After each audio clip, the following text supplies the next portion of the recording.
Good evening, Dude79 here, just doing a quick mic check to make sure the audio levels sound good. Hello, Crash. Hello, Brian. What's going on, Daddy? We got one 0003 in the chat tonight as well. Hope everyone's having a good evening. Just want to, again, do a quick mic check, make sure everything sounds good. Hey. Glad to have you guys here. Can't wait to talk soon. All right, we'll be live in just a moment, y'all.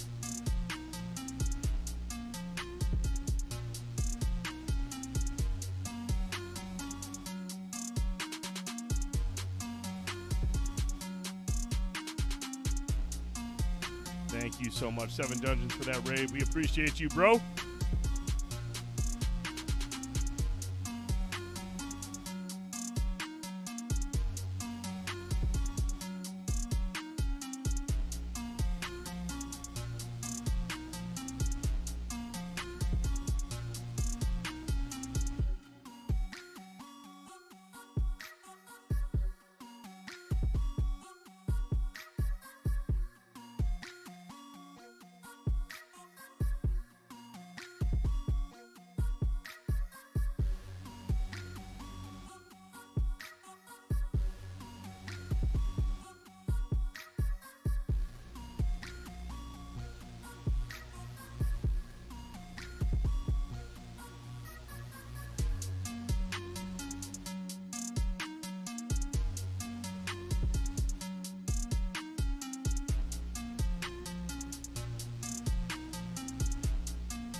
Welcome to another edition of Banter and Babble. I'm the Dude79, and joining me always, my esteemed colleague and renowned piece of shit, Mr. Fanboytone. Mr. Fanboytone! Yes. Good evening, sir. Hey. How's it going, man? All right. All right. Yeah, hey, listen, I love when the temperatures in Michigan get back to shorts weather, which is 40 degrees. 40 degrees is official shorts weather. However, do not enjoy what that does to my allergies, which fucks you up. Completely I've had a headache consistently for 2 days now since the weather changed yesterday, like 20-degree swing. Mm-hmm. This head achiness, nausea at one point Monday night trying to sleep. God, you're kind of a bitch. You want to put a TV on the wall later this week? Or what do you want to do? Knock it off. So yeah, it's been really frustrating. I mean, work, so I'm really busy trying to focus on that. But I had to take some time yesterday to to leave work to try and sleep some of this off because I've been taking so much ibuprofen. Nothing's working right. Right. And then we had the stupid fucking school scare yesterday, so that put my Oh nerves. my god. That put my fucking nerves into the high gear. So it's been a week around here, basically. And usually I'm not excited about drinking midweek because it fucks up my sleep or I wake up so early. I'm actually excited for the beer tonight, so because I really kind of need it this midweek. So. Yeah, that was fun yesterday. Apparently some dickwad called a bunch of schools or 911 across the state of Michigan. I think it was Ann Arbor, Jackson, Detroit, Okemos. Okemos was the big one. Okemos was the big one. Then Newville was pretty big too. They had cops driving through the side of the school to breach it and get access. Because somebody called in and said there was like a shooting happening in the gun school. Went off in the school. Kids are dead and stuff like that, and it was just utter chaos. And yeah, man, I'm at work and I'm getting emails from the Saginaw Township School saying, "Oh, the kids are, your kids are fine. And what's happening at Nouvelle is not happening in other schools, but we're in secure mode." So I'm thinking, "Fuck, yeah, what's going on with my kids? Are they freaking out?" But they did a pretty good job when they go into secure mode. It's a little bit more subtle. It's not like lockdown where. It's secure modes. I think you can't the kids can't go out in the hallways without an adult. But well, the kids didn't know because mine didn't find out till 5th hour. Yeah, a lot of my kids had no idea. I mean, ultimately, I was the one worrying the most because I'm the one reading the shit everywhere, and they're in class just like whatever. I text her and I'm like, "Hey, what's going on up there? How's things in school?" Yeah, and she's like, "Oh, these 2 kids got into a fight. That was pretty neat." I'm like, that's good. I'm like, I didn't even tell her. I'm like, okay, so she don't even know what's going on. So yeah, dude, it was super annoying. I don't know if they found the guy or not, but I hope they do. And I really think, honestly, man, just take him and throw him out of an airplane and let God decide his fate. Yeah, we don't need to do the arrest him. Just take him up in an airplane, throw him out of it, and let God decide his fate. All right, if he sticks to landing, okay, that must not be the right guy. If he splatters all across the pavement and dies a horrible death, well, then, maybe you shouldn't be a piece of shit and make those phone calls. There you go. Here you go. I don't know, man. I just believe in old school, taking care of business. It's just Con Air's ass. Exactly. Con Air's ass. Thank you, Jay Hill. Appreciate that. 14 months in a row, my man. Yeah, dude. So, yeah, other than that, yesterday, which was bullshit, the weather hasn't hit me nearly as much as it's just leveled you. Fucked me. I mean, other than just being tired, but man, I tell you, the thing that I just love, man, is the snow's gone mostly. It has been sunny out the last couple days. I think it damn near close to 50 today. Don't get too excited. Oh, I know, man. Believe me. Don't get too excited. We've been here long enough to know how Mother Nature works.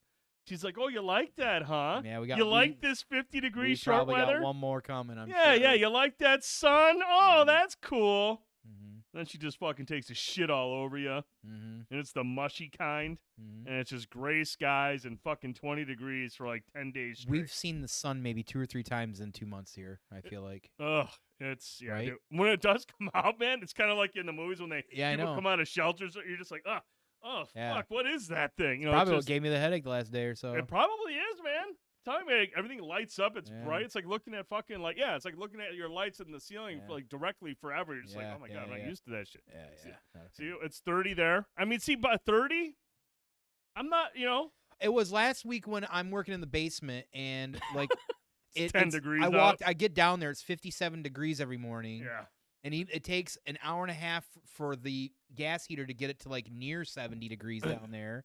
And you're just sitting, it's just fucking cold the entire time, So, I mean, but it was like 20, a couple days it was, wind chill had us at -10 or so. Did you see the video? I don't know what mountain it is. It's in New Hampshire where they had there's like a weather station at the very top of this mountain.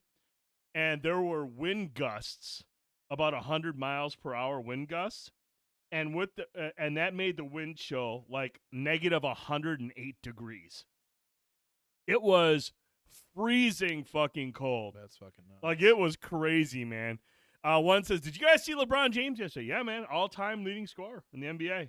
Cool. Mount Washington. There you go. Thank you, Blanco. Tone, I mean, he's the all-time leading scorer. Congratulations. He's moved past Kareem Abdul-Jabbar, Karl Malone, Michael Jordan, Sorry. Carmelo Anthony. I'm a cream guy, so I'm not really excited about it. Wow. I mean, it's a cool milestone, but like when you compare the stats, how he got there to how everybody else did, it's okay.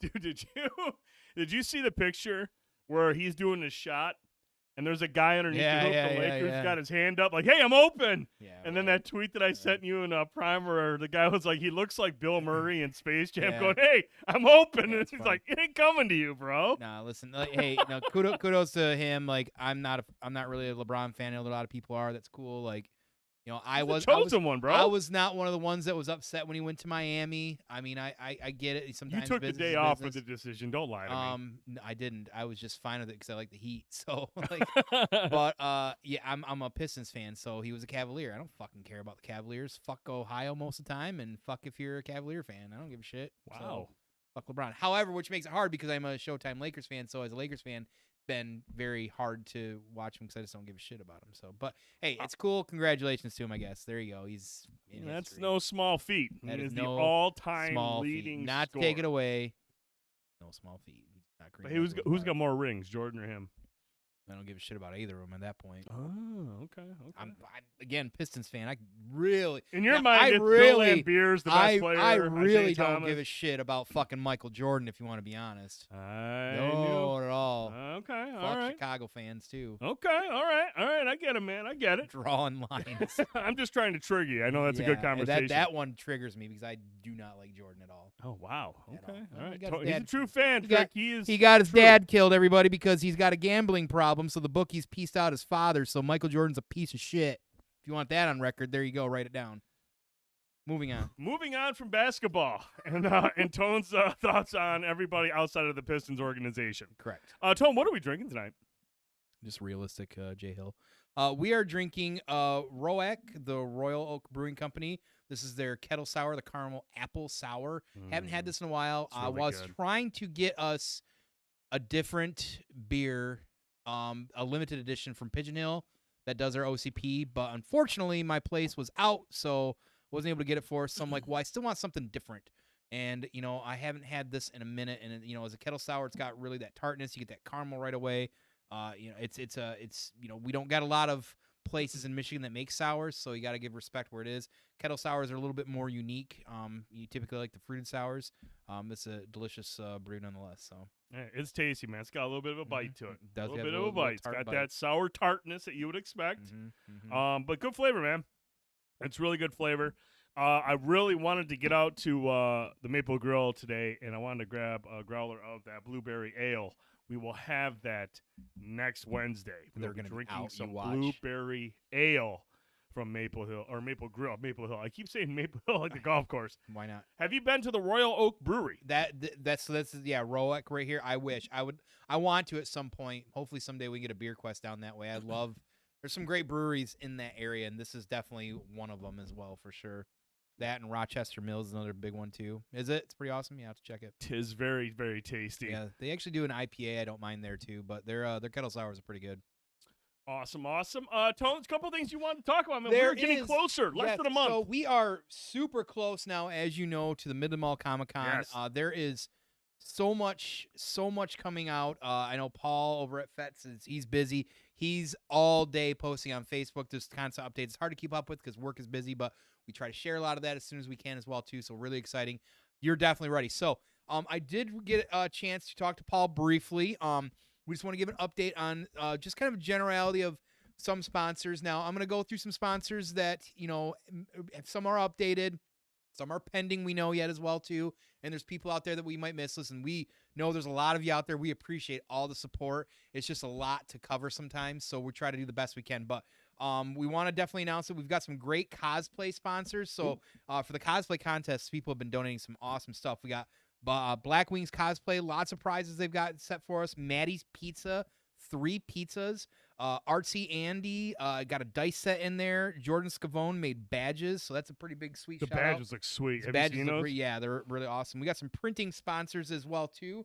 But also to mention, of course, Party Wheels, the Asgardian Forge, Flynn's Computer Repair, Orion Sports, which is actually right there in the mall, Fantastic Finds, Alex's Railside, Cheesecake Lady, and some more sponsors as well. Fantastic Finds, Lehman's Cash as well too. So we got some donations going around. Some of these places are just donating stuff. That's awesome, man. Whether money or what it is, time is big too.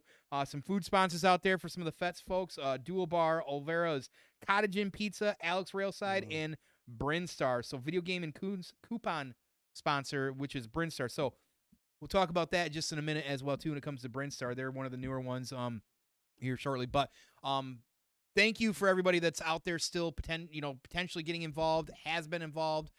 No matter if you start early being a sponsor, getting involved, if you're whatever level, whoever you are, any of that support is really helpful. We really appreciate it. I know Fetz does this well too.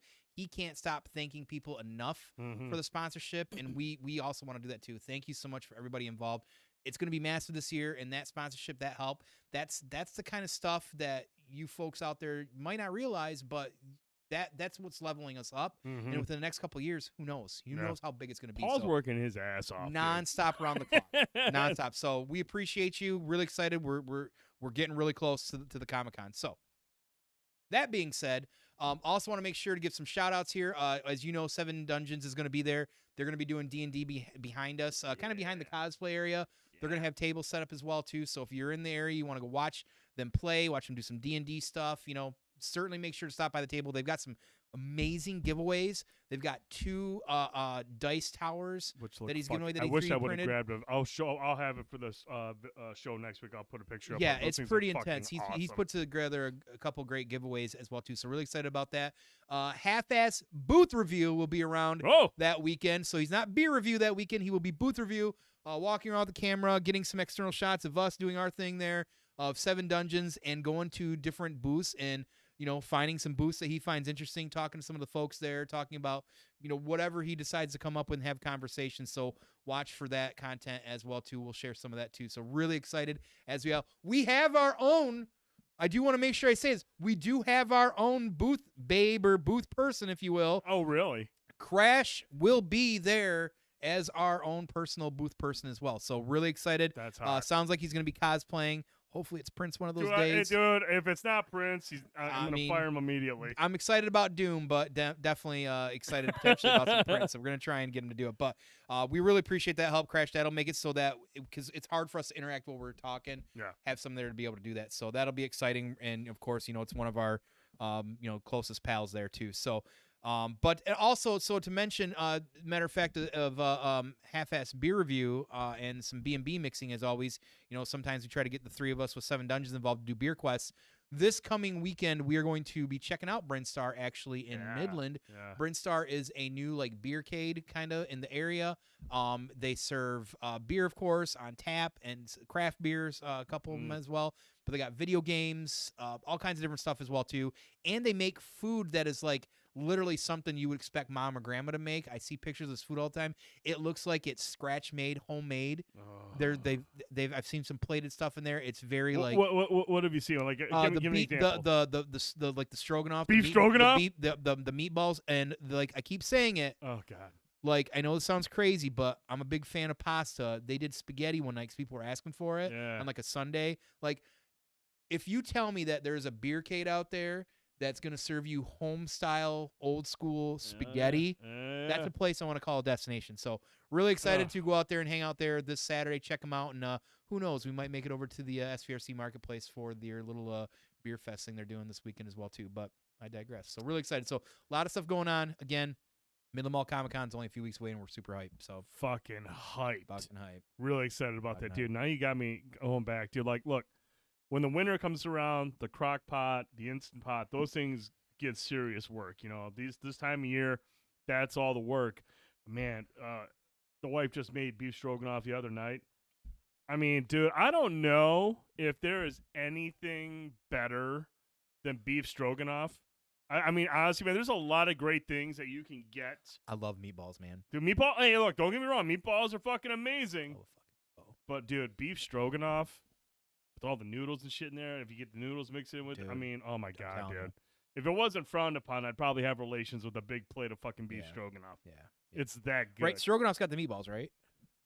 I mean, I guess there's different ways to make it, but sometimes you cube beef. She does the cube beef. Okay, so whatever this was, because I always usually also see it as meatball. They had what stroganoff was with meatballs. Sure. Maybe that's sweet. Is that Swedish meatballs then? Maybe. I think that's Swedish meatballs. that's What you're Swedish thinking about, meatballs. which is still a fucking. Which is still a fucking yeah. Don't get me wrong. You put meatballs on something, it's fucking there's just golden. something about a fucking meat the ball. It's a fucking meatball. Man, look, And speaking of meatballs, how about that Mario Kart bit on Saturday Night Live? man, they had so. That is one of the best. Like that was like a filmed bit. Yeah. Like a production bit. High end quality. Yeah, bit. very very well done. That was hilarious. If you guys have not seen that, Pedro Pascal was on SNL last week, and he was doing some. He was on Fallon before it and some different things as well too, and kind of hyping up. And I'm like, man, that could be a really good episode. Yeah. Of course, I had to go to bed 10:30 that night because I was drunk off sake. But other story. Yeah. And the next day, all these videos popped out. So that one was really funny as well too. So because Mario Kart's integrated into us, you need to watch that if you've not. Please, it's hilarious. The other one with Ego Bodum and Bone Chain, right? Yeah. Where she's cutting the fucking beef, and he can't keep his composure, and dude. like he's having a hard time, and like it's a fucking funny skit. So I'm gonna have to watch the whole episode. It looked like it was a great time, but that Mario Kart, man. Hilarious. Brilliant. It was brilliant. It's actually brilliant. Yeah, it was. They basically just do like they give it the Last of Us treatment. Like it's a post-apocalyptic like Crazy Mario Kart universe. And it shows Mario, and it's just so absurd. It's just hilarious. I love the part where she's like, "But what if we crash?" He goes, "Well, then a guy in a cloud with a fishing pole picks us up and puts us back on the track." Yeah, that shit was good stuff. I've watched it many times, so it was really, really good. So, but let's see. What else you been up to? Been playing anything? You still on that Trails bullshit? I took a little brief break from that. I've checked out that. I finally got my fighting stick after a month, so I've been. Oh, you did get it. So I've been playing Street Fighter V. I got a chance. Oh yeah. I played Ant House last weekend a couple times. I heard about you beat the shit out of him. Well. You told me you slaughtered He probably upped me more than I upped him, but by the time I started getting back in the swing of it, I felt like we were getting more even. I feel like you're making this up because we're doing this live. Like you text me, you're like, I fucking own him. He is terrible at it. Grow up. Like, wow, dude. Really? His Ibuki was a character I hated playing against in Street Fighter 4 because it just balances. So he picks bad the against OP player. Or OP no, character? not necessarily. It just the character is just good about getting around characters that I play, which is Ryu, and then. He showed me his Lucia, which I'm not overly familiar with characters of 5. I played more Ultra 4 even while 5 was because 5 was not great when it released for at least me. He played this Lucia character, and I'm like, I have no idea how to fucking even defend this. I played another character online too, and I was like, I can't even touch this character. Right now I'm sitting at I've ranked up a lot. After I played him, I just kept playing for the last few days. And I could tell I pissed off a couple of people because I'm not really great at necessarily the combo strings. I'm more bread and butter, poking and different things, and probably playing a little bit more old school. And I feel like people don't really expect that. They expect combo strings, block, do certain things. And I kind of throw people off, especially my anti-air. Even Ant House commented on that. So I ranked up a little bit and had some good times online. Anytime. I'm really surprised the controller's still in one piece, man, because I know you typically you rage a little bit. Oh, it's lucky that there was a couple matches on Sunday where I was about to come unhinged. Oh, really? It's lucky that, because there was at one point I had to step back because I thought I was going to go like this onto it. Oh. So I had to step back. Don't want to kill it. You got to, right. when does 6 come out, man? 6 comes out in July, I think. July? Okay. So there's 2 or 3 games that come out in July, that Final Fantasy and something else. But well, since you're not getting Final Fantasy, I guess it doesn't matter. We'll see. We gotta wait to see the reviews. Okay. But so I've been really playing that a little bit. Played an old demo, something else, and a little bit of the hi-fi. We'll talk about HiFiRush. Not a whole lot. Just a little bit. Just I took a break from Trails for about a week and a half right now. Just playing some other things. I've been still powering through Dead Space. I finished HiFiRush again. We'll talk about that here shortly. But making my way through Dead Space, I'm at chapter 9 now. What a well done remake. I know you have your opinions on it, and you know the way EA handled Visceral. And I mean, everyone does. I don't like the way they handle. Well, it's funny you say that because I don't feel like that's part of the problem because I'm the one guy out there reminding everybody. See, here's my thing, dude, and it's just my perspective on it is I get why you don't like it. I get why you don't like EA the way they handled Visceral. It's the same reason I don't like the way Sony handled Zipper Interactive. Yeah. Sony fucking went in there, tried to fucking make them make a different SOCOM game, make it more like Call of Duty, And then when that bombed, Zipper still managed to come out and make an amazing Vita game in Unit 13, which was fucking awesome. Underrated. And then Sony shuttered them. So, yep. But I'm sitting here, and it pisses me off, but I'm still going to play the Sony titles, the Sony games. You know, I'm still, and whoever makes the next SOCOM, if they make one, you know, whether it's Guerrilla's second team or whoever, you know, I'm still going to jump into it because I need to have something. So, I mean, I get, like, I get the Visceral is a fucking amazing developer. They're a fucking amazing developer. But I just, dude, it's Dead Space. And the one thing, I don't know if you saw, I think you did, you might have seen it. I did see it, and that's with the other old guy from yeah, Visceral. that stuff's great. But my point is that EA is making money off something that they're basically having somebody trace. That's the way I look at it. Sure. And that's my issue with it, because listen, if you're gonna do it, I get it, and I get people are excited about it. I won't do it because I just feel like Visceral came out of nowhere 12 years ago, or 2008. As this crazy new developer and creates this crazy IP that I was instantly. I mean, as somebody who loves Event Horizon, how would I not be hooked instantly? Right. And all I'm saying is that everybody's out there. This is great. This is awesome. But I don't see, as I'm going through these comments, I'm the guy because nobody's mentioning the fact, well, hey, by the way, this game's a great remake, but the guys that are doing this, and it's not their fault, they're getting paid to remaster this, but there's a company out there that actually developed this and nobody's giving their dues, and EA just isn't talking about it. And I do have a problem with that because I feel like that's kind of dismissive. Yeah. And that's kind of shitty because we got a turd that we didn't know we were going to get called Callisto Protocol because they shut down Visceral when we could have gotten Dead Space 4 instead. Valid point. So I just feel like somebody's got to be out there, and I'm that guy that's reminding everybody in the comment threads because people don't realize that. Right. Because people didn't play them. Oh, what's this Visceral thing? Well, by the way, Visceral, blah, blah, blah, blah, blah. You know, so I am that guy on that, but he champions Visceral. I do because they and he should because Visceral was amazing. There was only a few developers I feel in that era. There was a good handful of them that came out in the 360 PS3 era that are now like. I mean, we could probably. I mean, I'm not gonna sit here and think of them. I mean, Guerrilla Games was that? No, that was before. That was PS2. But Visceral is just one of those groups that came out, or new IPs. Dragon Age was an IP that came out during then. BioWare's been around for a while, but that, at least as far as IPs. That just kind of came out swinging, and here we are. And listen, I want to play it. I want to check it out someday, but I'm not going to give them my money on it. I'll wait since I'm already giving Game Pass out because know damn well in 3 months it's going to be on Game Pass. I mean, it's possible. I do think it's possible. I just don't know about that simply because of the way. Like, and I don't know how this marketing shit goes, but I know Sony is handling the marketing for Dead Space. So and I do know we've heard stories in the past like hey, we'll market it, but you cannot put this in the competing subscription service or whatever. There's always some kind of like maybe on the PlayStation one. I don't know. Maybe a Plus. Who knows? Yeah, maybe Maybe a Plus. I don't know. I'll play it someday. I figure I'll look at it, but it is good. I do really enjoy it. There are some differences between that. Some quality of life changes that they made. Some levels play out a little bit differently. Isaac's more like anime, like an actual person. Yeah, he's got a fucking dialogue. Not like he's talking and shit. And that's and I'm not justifying it or trying to convince you otherwise, but I did like that video that Prime put out of the interview with one of the main writers from the original. That was exciting to see that. And like he actually sat down and he was loving it. Like he was like, "That's so cool how he talks now," and as opposed to being the sound protagonist. And he goes, "Sound protagonists were a thing in the past. It's nice to have a character that is, very upfront and involved in the story." So I always hear the marker calling me. But no, it's been really, really good. You seen the Dragon Age series, Tone? God fucking fuck if I didn't see that come out this week too. So I did see people talking about that. Yeah, because apparently they turned Dragon Age into God of War's rumor right now, like that style of combat. Now listen, I love that combat, and it was a refresher from.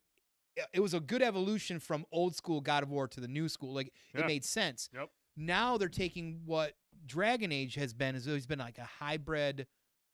Turn-based action RPG, very lightly actiony because you could pause combat, set up different things, make commands, and do stuff like a lot of BioWare games were, which is why I like those games. Now they're saying the fucking games like goddamn like fucking God of War, and this listen, like this is I am so sick and tired. Like, it's the same fucking thing I say about Final Fantasy when you have evolved the game so far from what it made it, like far as battle mechanics or whatever. There's a difference between like revamping your series, and there's a difference between completely banking on a name and moving past it. Don't call those things those names because they're not that anymore. You know, I talked about it recently about Final Fantasy, because Final Fantasy the 16 that's coming out is going to be more like action-y completely, and not at all turn-based in any form. Not like the remake of 7, or not even really in some way 15, which 15 really kind of moved to that Kingdom Hearts kind of like kind of combat. 7 has alternate modes, right? You can play 7 does an interesting balance. Like, it slows down combat, so you can kind of choose things. Yeah, which is cool. That's a cool fun, and I'm fine on that. That makes sense to me. It's a nice bridge between the two styles. Right, but like Final Fantasies still play like Final Fantasies. They just don't call them that anymore. They're called Brave Default, Octopath Traveler, or even Tactics. You want to say Triangle Strategy, because fucking Square Enix is banking on the name Final Fantasy and let them just do whatever they fucking want with it. Even though those games are actually Final Fantasy games, they could just call them Final Fantasy games, but they're not. And that's really frustrating. So, you know, now they're doing this as Dragon Age. Like, I don't. BioWare's been in a hot mess anyway, so I have a bad feeling this game's gonna be a trash anyways. Truth be told. But because EA is the fucking publisher, like, I don't fucking trust EA any farther than I can fucking throw them. Right. I mean, it's taken them a while. The recent Need for Speed is actually a pretty good Need for Speed, but some of the ones in between have not been. The only other one that has been was a remaster of one of their better ones. Right. So it's just like, you know, again, and we talk about like the Dead Spaces and stuff like this. So EA's got a really shit track record with me, and it's to the point these days of these companies, and they just keep changing and doing stuff. Like, listen, I'm all for proper changes, proper evolutions if it makes sense, but I have a hard time believing, especially when it comes like to the Final Fantasies, that they're doing things for what I would feel like are an honest reason, which is like we're banking on the name. We're gonna do whatever we want. You put Devil May Cry combat into a Final Fantasy. Well, it's not Final Fantasy. It's Devil May Cry, or it's Devil May Fantasy. I don't fucking know. But yeah, I did see that the wolf, the lone wolf or whatever. I can't think of the offhand, but yeah, they're the combat thing like this week, and I'm just like, are you fucking kidding me? Like, that was a series like I'm trying not to get too excited about, but want to be excited about, because that again was a new IP that came out during that era, right around the same time as Dead Space. We were getting all these new IPs back in the 360 PS3 era that people, and they were just coming out and like hitting like home runs. Like Dragon Age Origins for a Western RPG is one of the best ones that's come out in the last decade and a half. Period. Yeah. You know, and it was BioWare, because it played similar to like the old KOTOR games. And now they want to turn it into fucking God of War? Like, what the fuck is that? Sometimes if it's not broke, don't fix it. Last thing I do want to quick mention, I finished Terminator Resistance this past week. Solid game, man. He's been saying that for a long game. Prime has been really hyping that up, and I actually played through it. Doesn't take terribly long to beat. It's got some Fallout vibes to it. The way that it's set up, some of the way the conversations play out, the very RPG light mechanics to it. But man, that might be one of the best Terminator stories across all forms of media that we've gotten in a long time.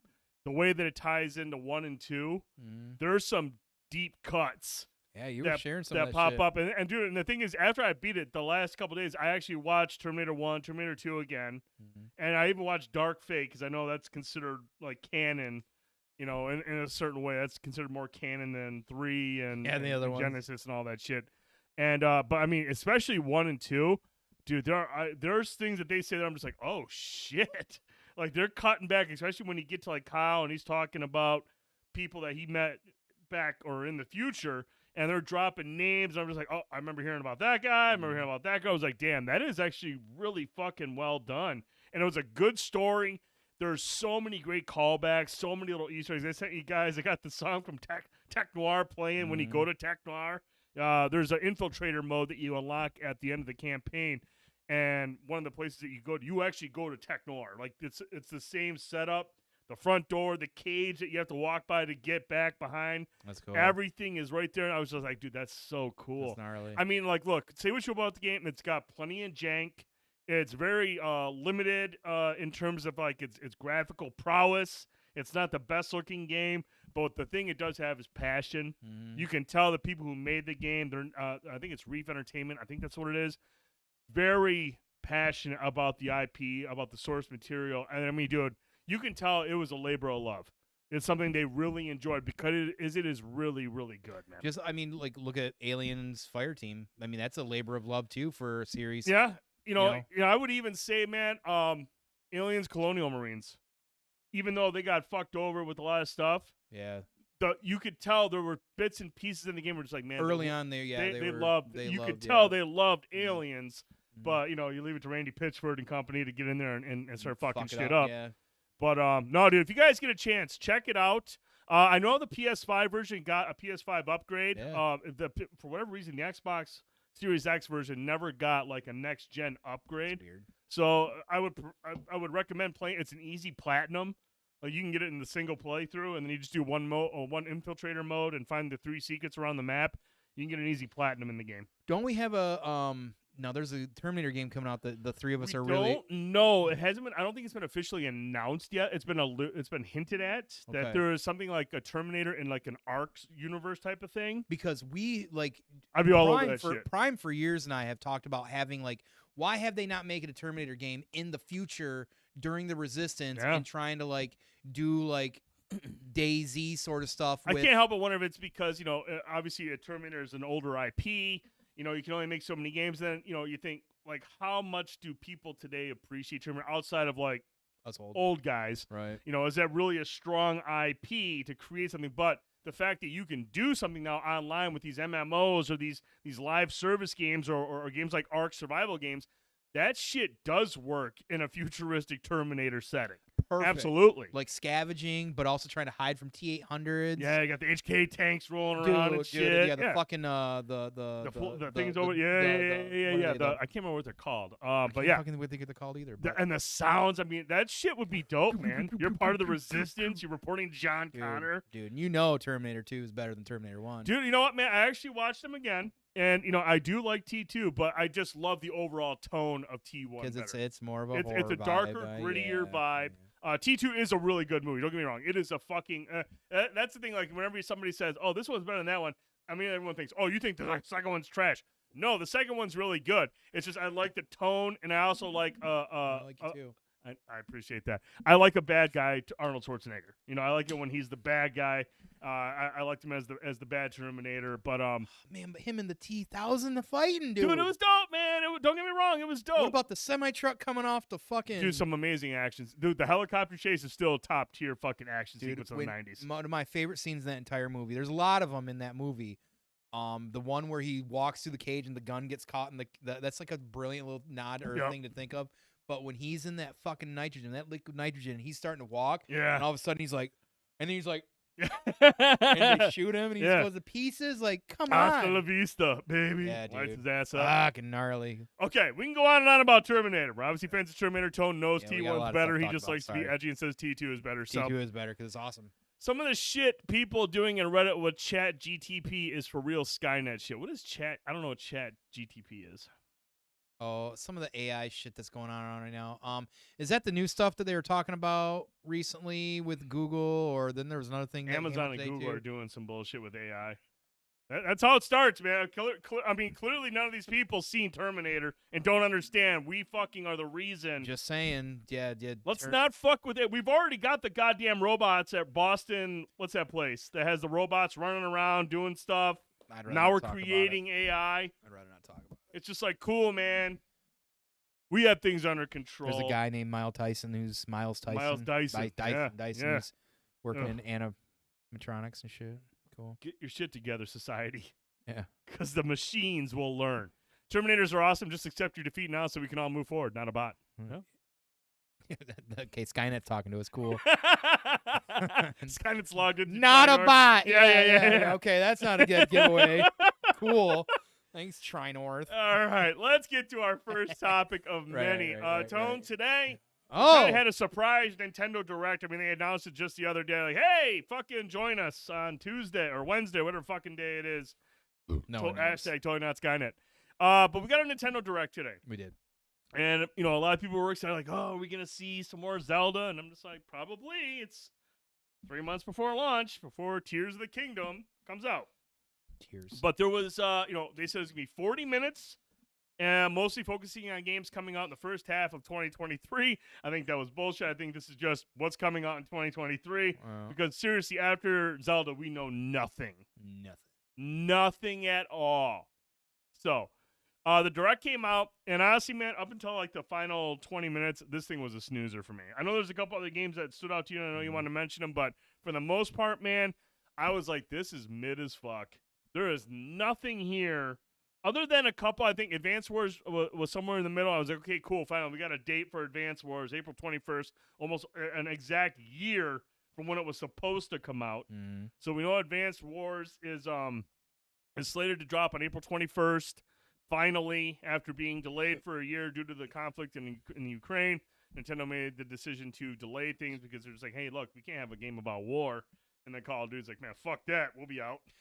Coming out. Right. I mean, I get it with Nintendo, too, because it's a little bit more, I think, closer to the hip on this one, just because of the strategy and probably what's involved with it, Sure. I suppose. But, I mean, this is a series that has been beloved for so long, and it's so weird that they just haven't leaned into it. Sometimes they have these crazy, Nintendo specifically has these gems that they just don't realize that the crowds really, really want. It's such a niche. It's such a big. This is exciting. I think this is gonna sell well. If you like strategy, if you like RPG, this is an old school. I've never played it. I know I've got friends that are huge fans that are really excited about this coming out. Still play the GBA version, so. Hey, give us some variety. There you go. There you go. No, I'm interested in this. I always like the aesthetic of Advance Wars. I always thought it looked really cool. It's a grid-based strategy war game where you're moving tanks around and your commanders have like abilities that they can impact the combat with. So I mean that part of it has always been really cool to me. And obviously it's got a cool animation style to it. This thing has been reimagined and rebuilt. Both the games have. So it'll be a nice newer, fresher take on a very popular franchise. So I'm cool. I'm excited about this. I'll probably pre-order this, get it on the Switch, check it out. So that was like the first game that really stood out to me. And I know before we get to the next one, there was like a trio of games. Etrian Odyssey, I believe it is. Yes, that was one that really stood out to you. That's the dungeon one. That's an RPG series, an Atlas. One of the I'd say one of the series that really started putting Atlas on the map in the Western market. Those were huge on the 3DS, so they're bringing 1, 2, and 3 to the Switch. That has a cult following like every Atlas game. I feel like. Yeah. Battle Stations Roy would tell you that. Well, no, Crash. Not everybody is. Y'all don't like Pikmin. Sorry, man. Yeah, Pikmin didn't. I know. No, Crash brings up a good point, and we do plan. I do want to come back full circle on that in a moment once we get through the bulk of this here. But yeah, so that's an exciting set of RPGs coming as well too. The Octopath Traveler 2 demo coming out now is available as well. Available now. The first couple hours of the game, and it transfers over. Yep. Which, by the way, we've been saying for fucking 2 generations. If you have a demo and you want us to play it and then buy it, entice us by letting our shit transfer over. Really, really enticing, because if you sit there and put a bunch of time into the demo, and I'm like, fuck, this is cool. But then you're just like, but you got to start over. Dude, that is a negative. Whether it's a big negative, a major influence, or it's just something more subdued in the back of your mind. It's a but I'm the same way. It's a subconscious thing. Yeah, and you're just like, oh, fuck. But if you sit there, it's also subconscious the other way, where if they're just like, yeah, this thing will transfer. In the back of my mind, I'm like, oh, fuck, I've already got the first couple hours started. Yep. I'll just pre-order now because I dig it. I played a demo of a game this week, and this said, so I put 2.5 hours into it. Oh, your blah, blah, blah will transfer over. And sold. By the way, another Square Enix game. So for the RPG RPG guys, that's a smart move. So great move there. So excited about that. I'll probably download that soon. Probably have to buy that game too, even though I didn't finish the first one. But yes. So back to the main. All right. So the next game is something, ever since they announced Metroid Prime 4, people were really excited, and then there was the disastrous, we have to fucking scratch it and start all over. But at least they gave it to Retro. Retro's back, so like, okay, cool, Retro's here, but the downside is they're basically starting over. So God knows when the fuck this game is coming out. I can tell you right now, it's not coming out this year. Not on this system. It's not not on this. Yeah, not this year. Probably not on this system. But one thing that was really cool is that we did get a Metroid Prime remastered. Available right now. The digital version is available now for $39.99, and it'll be available at retailers on February 22nd. And this is a nice remaster, man. Now, look, I didn't play the original, so I don't know how much more advanced these are, but basically these have HD visuals and modernized nostalgic audio.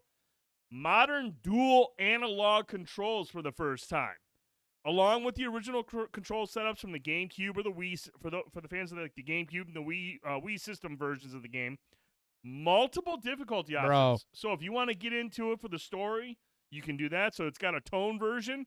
And then we also know there's bonus content, unlocked art, soundtrack gallery, and a 3D character gallery. Game looks like it runs smooth. It looks really, really nice in motion. Now, again, I am not familiar with the Prime series. I know people have always spoken very highly of it. Oh, my God. Tone, are you hyped about this? Dude, it's like before the God of War in 2018 said, let's revamp ourselves and, make us upgrade and do right by the series. This was the one that did that, and this is the reason I bought a GameCube was for this game. Oh, this really? Was the System reason seller? I bought a GameCube. Oh. There was some great games on GameCube. Don't get me wrong. I still have a GameCube hooked up at all times at my home. I'm a big fan of the GameCube. I have this still on that cute little donut disc. I'm a super fan of Metroid. I love this fucking game. I can't tell you playing this even back in 2001 or 2002, whatever it was, how crazy it was to go from that 2D style to a 3D FPS and play so well and beautiful. Like, such great memories playing this game. It's fucking incredible. The way they use the mask, the way they do the scanning, everything, and then they go into the different modes for the ball. Yeah. I'm telling you, man, like this game is a classic. This is echelon. And I could play it with my Wavebird apparently too. But I do have a Pro controller for the Switch, so it's okay. But I could play with my Wavebird. I found out. I didn't realize. No, this looks really good. And the reason I feel like that this is sort of hinting at the fact that Metroid Prime 4 is nowhere close to being done. There have been rumors swirling for a while that Nintendo already has all 3 games remastered and ready to go. Oh, man. So if they're just announcing the first one now, let's go. They're going to wait a couple months. Maybe in the fall, here's Metroid Prime 2 remastered. Whatever. And then in the spring sometime, Metroid Prime 3 remastered. And then fall 2024, Metroid Prime 4 or later. But, with the rumor swirling that these, I remember hearing this months ago, that these 3 games are done. And Nintendo's just trying to figure out when should we put these out? Because we really don't know how fucking long it's going to take for them to get Metroid Prime finished, because they really had to restart 4 and bring Retro on. Dude. And so, I feel like this is just going to be one of those things where they release some sporadic or here and there over the course of the time or the course of the next year, and that'll lead us into Metroid Prime 4 whenever that comes out. Watching this trailer has got me torqued. It looks good, man. It looks really good. And dude, if I remember correctly, I think I did take a look at this game on someone's Wii, and I did not like the fact that I think it was just single stick or whatever. It was fucking motion control. Yes. Wii. It was like, oh man, because at that point I'm already used to the DualShock, and it's like I played Zelda for about an hour doing this and doing this. And I'm like, I'm good on that. It's immersion, man. Yeah, you are Link. That's fucking dope. Stupid. No, I actually picked this up tonight. I'm gonna jump into this once I get done. I can't wait to hear your thoughts for being the first time. I'm excited to play it, man. Like I said, it's a first-person Metroid game, and like I said, it's got all the Metroidvania elements and all that jazz. That's just in first person. Well, we got Jedi Fallen Survivor coming out soon. I did not see the. Did you watch the gameplay trailer? Fuck yes. Does it look good? Fuck yes, it does. Oh shit, I fucking gotta watch Respawn, it, man. That's an EA thing that I can talk about later. Yeah, wow, that's weird. I know. Well. Respawn at least hasn't gotten the axe, so that's true. I don't. And I love Titan, and I think a lot of people will be done. Right. With EA. Can we get Titanfall 3 someday though, please? Just saying it. But I'm telling you right now, like this game, it's a fucking masterpiece. Like I'm so excited. Metroid games are great, and let's be honest with us. Like she doesn't get enough love, but like she's one of the greats when it comes to like main character. Oh yeah. Like she is. We always talk about. The Ripleys who they a lot of alien inspiration in this because Ripley's a boss in it, but she is one of she's a Master Chief level, Kratos type. She's a badass. Yeah. So I loved it. What was it Samus Returns on the Switch? Was that the last one that just came out recently? The last one was I can't think of the name. Was it Samus Returns? It wasn't Samus Returns. It was Metroid something, whatever. I can't. There's a part, one of the bosses you fight early on that was just so badass because you had whittled down its health, It was like a dragon or something. It Yeah. was on the ground, and it was like preparing. And like Samus just walks up, and she looks over, and the way she raises her arm with her weapon charging, I was just like, dude, that's fucking badass, dude. She's a fucking beast. It's a badass shot in the game. I'm just like, that's so cool. Dude, so when you arrive to the planet like this, I'm hyped to play this, man. I'm Yeah. hyped to play it because I've heard so many people just talk so highly of the Metroid Prime series.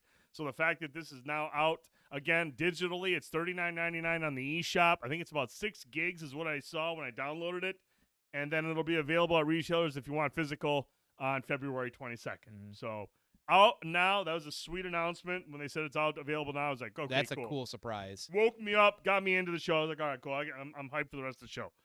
And then they obviously they finished with the game that everyone is so hyped about. The Legend of Zelda, Tears of the Kingdom. I feel like I am in the most minority of minorities when I say yawn.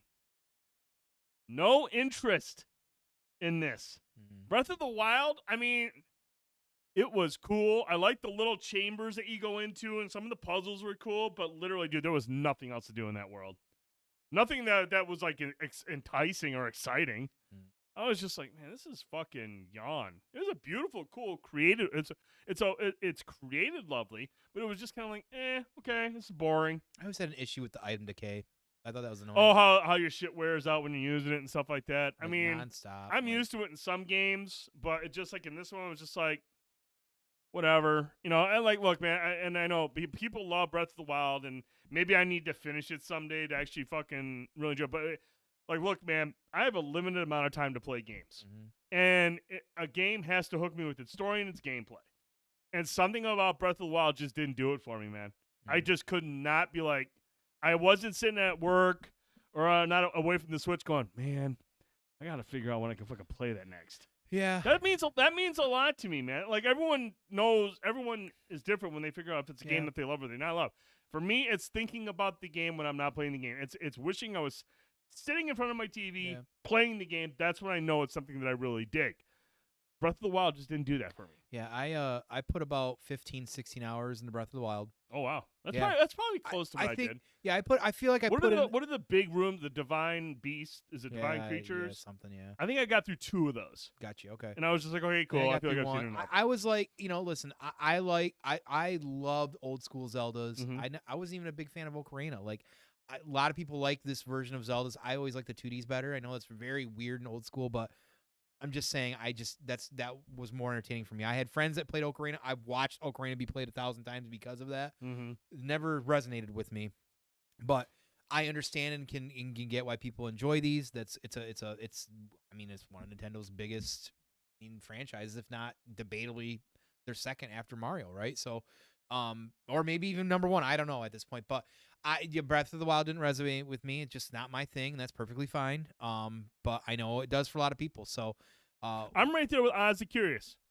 It was very good, but I lost interest. It was very good. At first, I was like, man, because all I was used to was previous Zelda. Well, right. And I get in this. I love open world games. I'm like, cool, let's get into it. But it just never. After a while, I was just like, you had all the shrines to do, and you could find the little fucking Deku nuts or whatever, but like like that was it. Like, the world was massive, but it was super empty. There wasn't it wasn't enough variety. There's cool shit if you can find it, but from going from point A to point B, you're just like, man, this is just I can't sprint unless I can't continuous sprint unless I time it just right. It's just like, dude, shut the fuck up. Yeah, like it just wasn't. I don't know, but hey.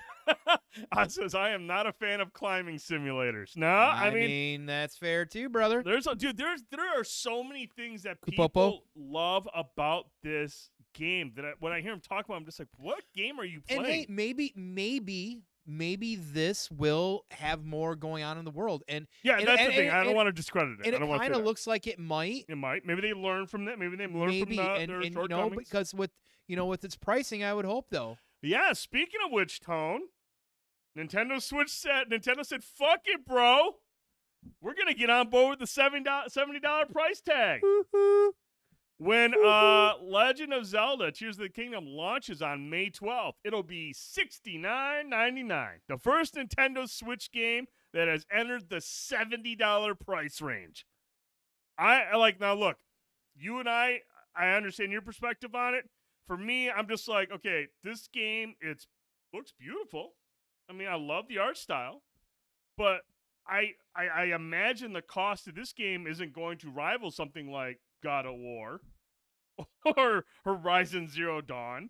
So when they make these massive worlds with a lot of shit going on and incredible combat and graphics, incredible storytelling and incredible voice acting, graphics, I expect that shit to be $70. Mm-hmm.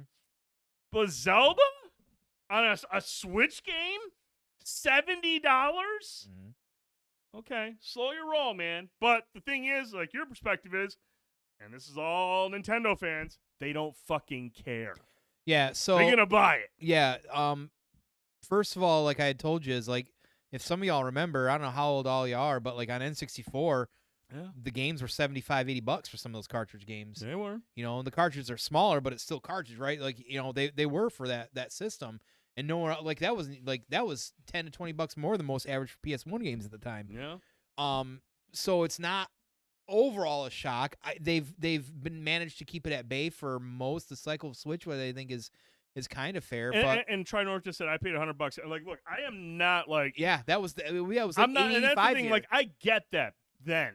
Mm-hmm. I'm talking about now compared to the high end stuff you get from Microsoft and from Sony.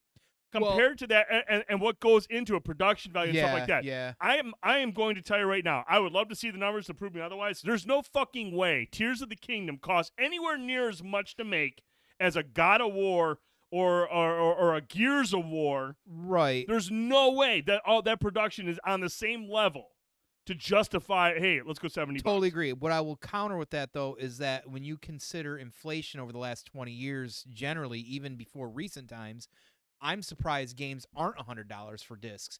And Ubisoft is one of those ones out there that were the forerunners of that. You know, but of course, you had to pay $100 if you wanted the full complete game for all their stuff. Blah blah blah. But I mean, realistically, we dog on them for that because they're selling more on digital content. But like when you think of games being $60 until the last few years, finally hitting $70 after like everything. So yeah, maybe the production value isn't equivalent to God of War, but I guarantee it's a lot more than the 64 in that era. So when you look at the fact that we're still paying $60, $70 for games right now, we're probably pretty fortunate. Now, to say with that though, I will say as somebody who worked in the video game retail industry, everybody's got their fanboys. Everybody's got their fans. There's Xbox fanboys. There's Sony fanboys, which fight all day back and forth, and neither of them usually can see the forest for the trees. But then there's the Nintendo fanboys. Those are the ones that, as a retail worker at a GameStop, you hate the most because they're the ones who literally have blinders on. They simp for everything that Nintendo does. Their online is so good. They will literally in a mirror point at themselves and blame everybody else for everything, all these decisions that the other companies are doing, while their company's making decisions that are just as questionable, but won't question it themselves. They will simp all day for this. As a matter of fact, like I told you earlier, I guarantee that a lot of those folks that are big into the Nintendo ecosystem are probably going to say, well, I'm fucking gladly pay the extra $10 for it, you know? Yeah. And that's fine too, but all I'm saying is that, what you know, ecosystem? I mean, let's be honest, like if you compare all three of them, I mean, Nintendo, if you want to say, as far as first party games, they might have the strongest on average. Like we play a lot of we're big. We're talking Sony, about Metacritic. If we're talking about my personal thoughts, right, I don't think so. Right. But I mean, like Switch just passed the PS4 this year for third selling. That's impressive. And that's what I'm saying. We didn't think that was going to happen either. But you know, my question is with that, did they count the Switch Lites though as well too? Because that I feel like that can make a difference as well too. That's a good point too. You know, I didn't see that Crash's games should be cheaper across the board, especially digital. Digital games absolutely should. I've never understood. And dude, you know what's also bullshit is digital bullshit. games. Other than the usual sales that happens occasionally on like PSN or Xbox, they never do on Nintendo. Dude, you can go into a Best Buy and see certain Switch first-party titles that are like $29.99, and they are set there. And then you go on eShop, and they're like $59.99. Well, like, what are you doing? How? Well, what's going on there is that the retail price is a suggested retail price. What Best Buy is doing is they're literally not only are they not making a profit on that, because on a $60 brand new game, retailers make roughly $8 on it. We'll say on a brand new game. That's about it. You make like that. That's about it. It's like less than 10% or something. They're right around that mark. So it's about $8 for a $60 game. So they can control that. So if if they put that on sale, I think there's some of them they might have to get an okay to do the sale, but they literally take a complete hit on it at that point. They're just trying to get you in to buy something else. So, okay. So that's what they're trying to do. But digital games are controlled by like the Nintendos and things like that, like first party stuff.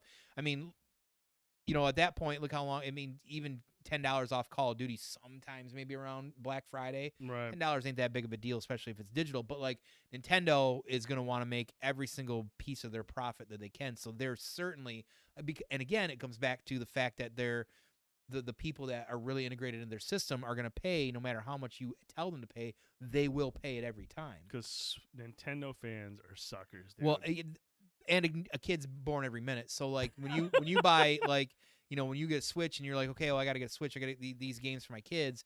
You typically buy 2 or 3 at a time because their first party games are so strong. The Mario Karts, the Mario Odyssey, the you want to know? Do you want to know what my oldest is most excited for right now? He watched this with me. Yeah. He watched this with me. Doesn't give a shit about Zelda. You know what he cares about? Not even Splatoon 3. Man, that expansion pass. Hey, first wave is a hub. Right. Kirby. That's funny. The new Kirby game. He loves fucking Kirby. I mean, new Kirby game coming out this month. Dude, he is hyped for Kirby. And the only other game he plays a lot of is Mario Odyssey and Bowser's Fury and Mario Kart. I mean, but dude, Kirby, he loses his shit over Kirby. Those are all great games. That's the reality though. I mean, I've put in, I think I looked at my Switch the other day, only like 50 or 60 hours, I think, into Mario Kart. I feel like it's Ethan been more. has the boys have both been on there. Dude, I think they're at like 300 and some hours. That's fucking gnarly. That's all they do is play fucking Mario Kart, man. It is, to me, one of the best games of all time for as multiplayer, hands down. Real quick, Mario Kart Wave 4. Speaking of which. Dropping this spring, 2023. We're going to get a brand new course. There's 7 other courses unannounced that'll be a part of Wave 4, but we are getting a brand new course, Yoshi's Island. Sweet. So we'll have a new course in Yoshi's Island, plus the other 7 courses that typically come with these waves. And we also know we're getting a new racer, Birdo, who is making her first appearance since Mortal Kombat. Since Double Dash. Mario Kart Double Dash. So we're going to get Birdo. That's cool. Birdo's showing up. We're getting a new course, plus 7 new other courses, which are unannounced right now. But no, that's cool. So spring Mortal Kombat Double Dash. Mortal Kombat Double Dash. Mike. Minecraft is definitely one of the greatest multiplayer games of all time as well, too. I'm a super fan. Maybe not as super fan as you, but I'm a big fan as well. I do want to come full circle now to what Crash said. He felt this was a solid direct. It had nearly everything fans were wanting to see. And I feel at the end of the day, regardless of what you or I overall think I enjoyed it probably a little bit more than you, clearly. But I do feel like that they're on a Nintendo, like somebody who leads especially overly Nintendo more than else. This had across the board quite a variety. Wow.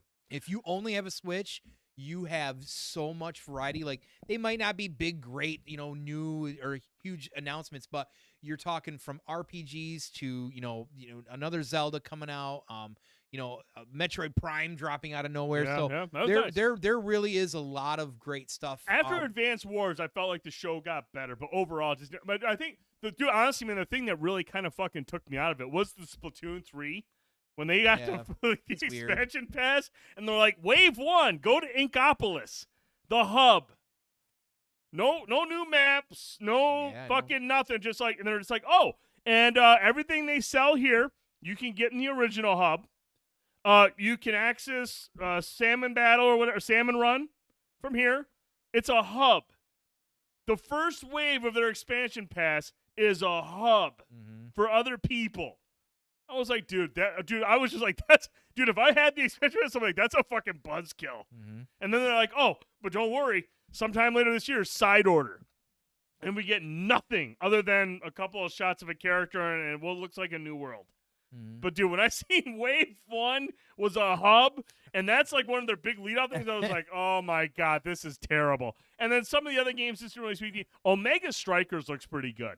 Yeah. I know how you feel about the certain games. I think about stuff, that's fun to play with others. It's like a 3v3 air hockey game with like Mario Striker abilities where you can have like you can take out people on the map or you can redirect shots. There's like even all these different characters have different abilities, and I think it'd be a good like stream for like a community night. It's a free to play title, and rage inducing shit. I'm cool with that.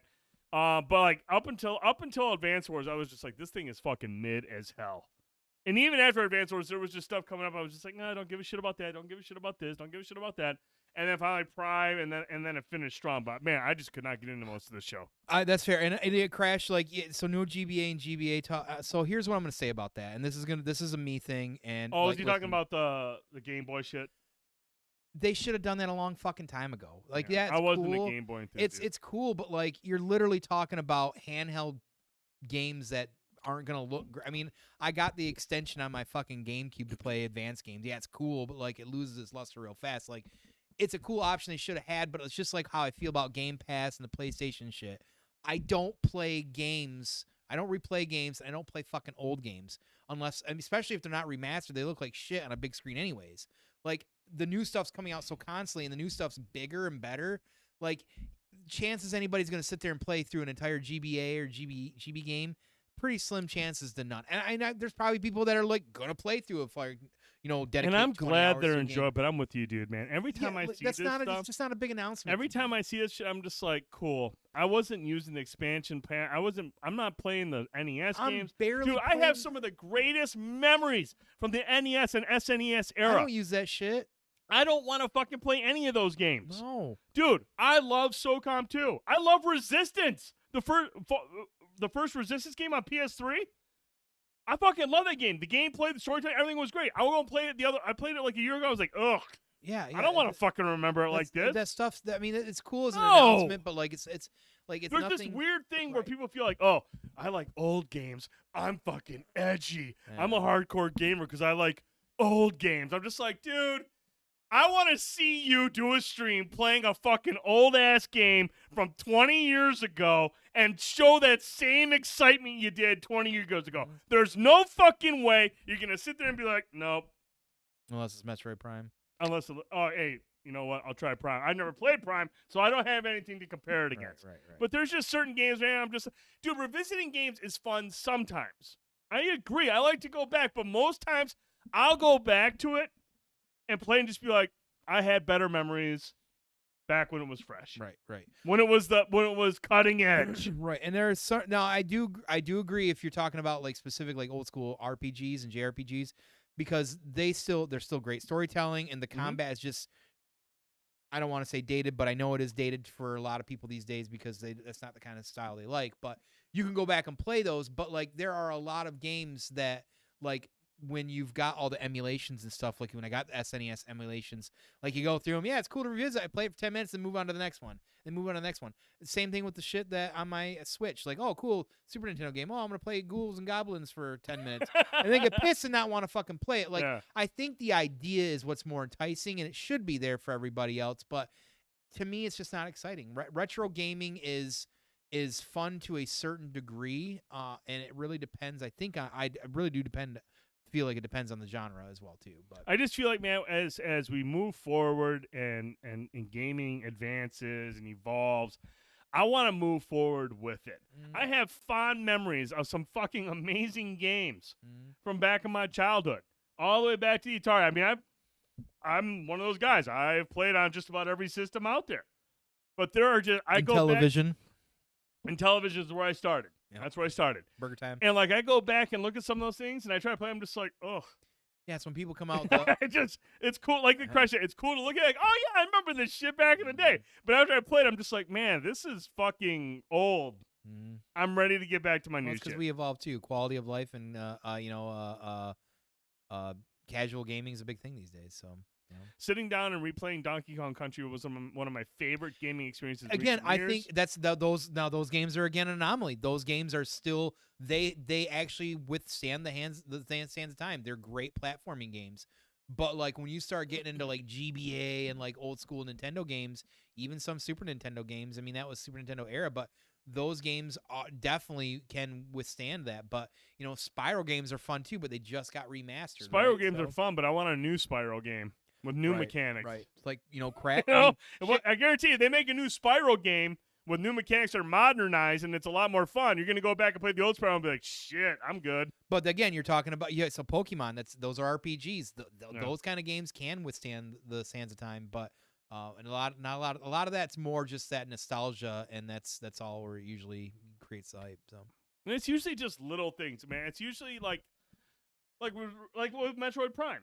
When you played that back then, it was cool, but then now you think about now they have dual analog sticks. Like, man, now that's much more. If they made a new Resistance that had modernized controls, then I'm like, okay, you've moved it forward. But when you sit there and try to push me back and play old ass mechanics, dude, that ruins it for me because I've evolved with games over the years.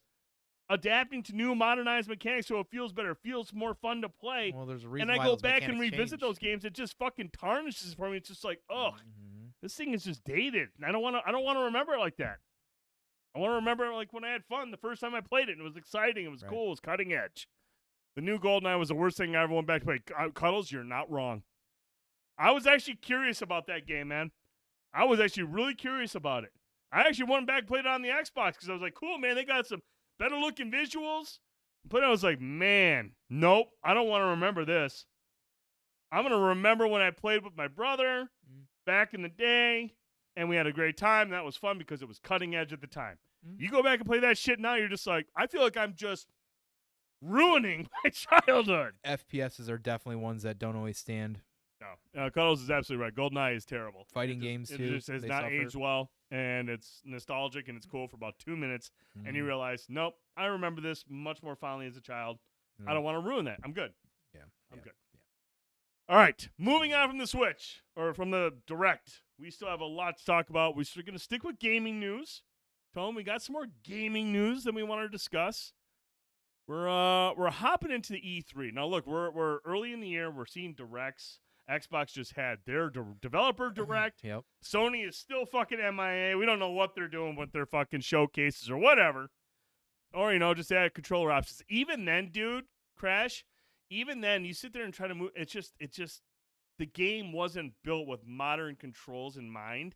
And it's like the mechanics of the game have to be changed. Like they have to issue a patch to take into consideration the new mechanics of the controller.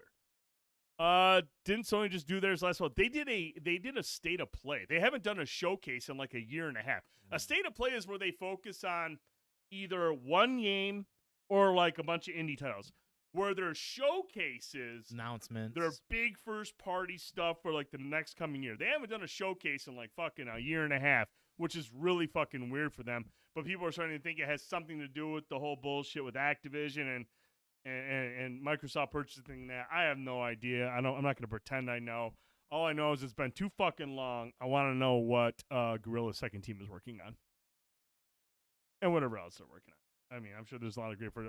Oh, I know what Guerrilla's second team is working on. Right. But first up, Tone, a couple weeks ago, I think it was 2 weeks ago when we didn't do a show, there was a report from IGN and multiple other outlets were kind of collaborated on this or they confirmed this. Xbox, Nintendo, and Sony will not be at E3. Oh, surprise. E3, dude, is dead. E3 is dying. It's bleeding out fast. Now, look, Sony hasn't been a part of it for a couple of years. Nintendo has been very, like... They do a direct. They do a direct. Yeah. And Xbox is usually the one that's like, yeah, we'll do a fucking show. And then they show up. But now we know that due to the developers direct that they just did recently from Xbox, we know that they announced shortly after that, obviously Starfield, everyone's like, well, we didn't mention Starfield. Starfield's going to get its own direct down the road. And then Xbox announced we are doing a summer showcase as well. So a summer showcase that is not a part of E3. Who the fuck is going to be at E3, dude? Good question. Dude, what happened to E3? I'm not going to lie, man. Covering games for like the last 10 years, E3 was one of those events where I took days off of work so we could do a live stream. When I was doing Short Pause, we would take days off to do 8-hour streams talking about the press conferences, do live reactions to the press conferences.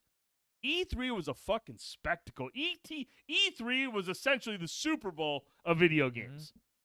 Everyone got together. The press was there. Fans could go. The big publishers were there. Big announcements were there.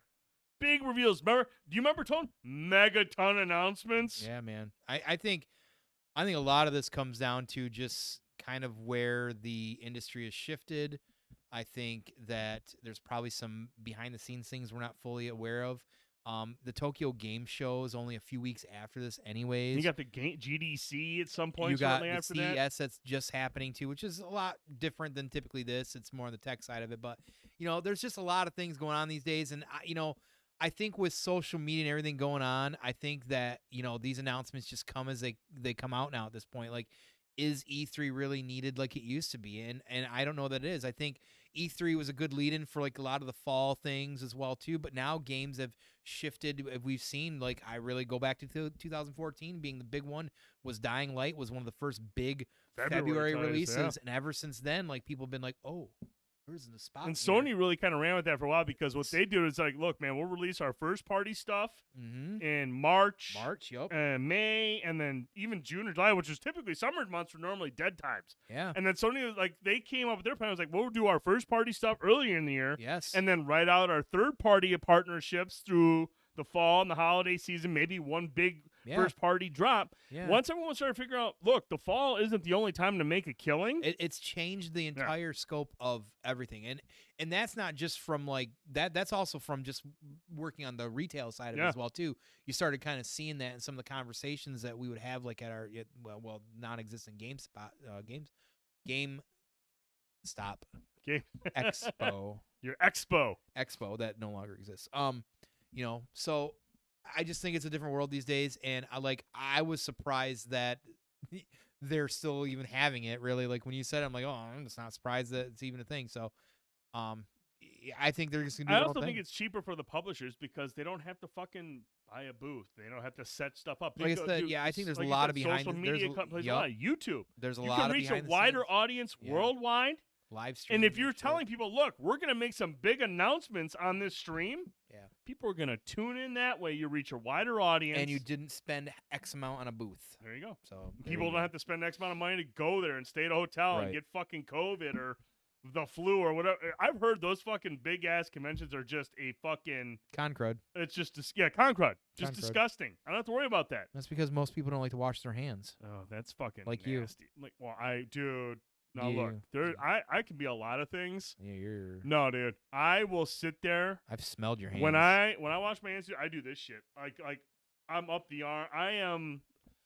Like, look, that's because you got food catching. I'm not going to lie, man, dude. Like, look, I will admit, I am a piece of shit sometimes, but the one thing I will never, ever, ever let anyone tell me is I am not hygienically clean. I am, like, anal about it.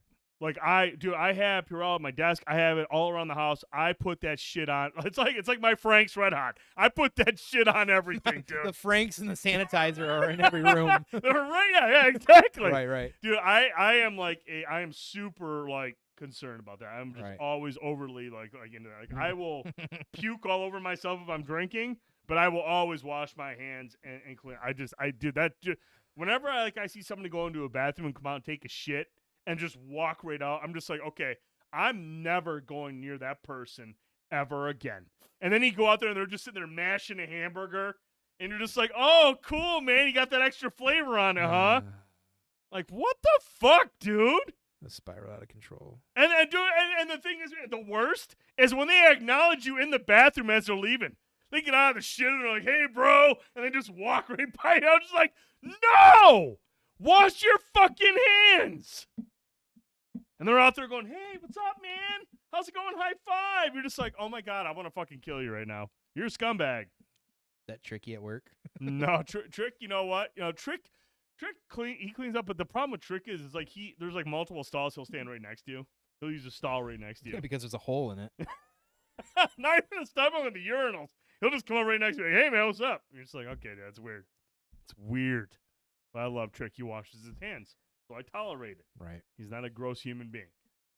But no, this is crazy, man. It's just weird to think, man, like after the last 10 years, just quit. Damn right, he says. It's crazy to think how we're just watching E3 just dwindle away into obscurity. I mean, honestly, man, I love Devolver Digital because they do publish a lot of great games. You know, the Hotline Miami, and they're a very edgy publisher. They understand they're small, but they swing a big club. They try to hang out there. And like I was just like, dude, I tweeted him. I was like, hey, now's your time to shine. E3's yours. And they actually liked my tweet. I was like, oh, that's sweet. I love you guys. But no, man, it's just weird. Phil Spencer came out and said E3 is just, to me, one of the seminal moments of gaming. I love the history of going down to LA, thousands of people there, getting to see great new things, getting to see people in the industry, the fan events that we've had. I definitely want that to continue. But here's the catch. Xbox is on the board of the ESA.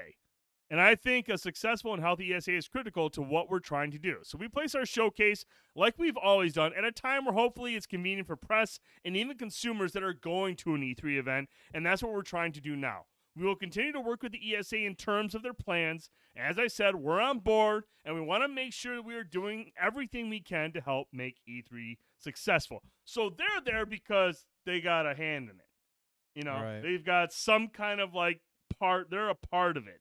So they have to be there, but they are not going to actively be there. They're not going to be at a booth. They're just going to have something going on that's near it so people can go to it. Dude, by all accounts, man, if I read between the lines, E3 is dead. Oh, yeah. I mean, this thing. And then, of course, as soon as this story broke, you better believe Jeff Keighley and the Summer Game Fest Twitter account came out and said, hey, we'll be live on June 8th. We got a lot of cool stuff planned.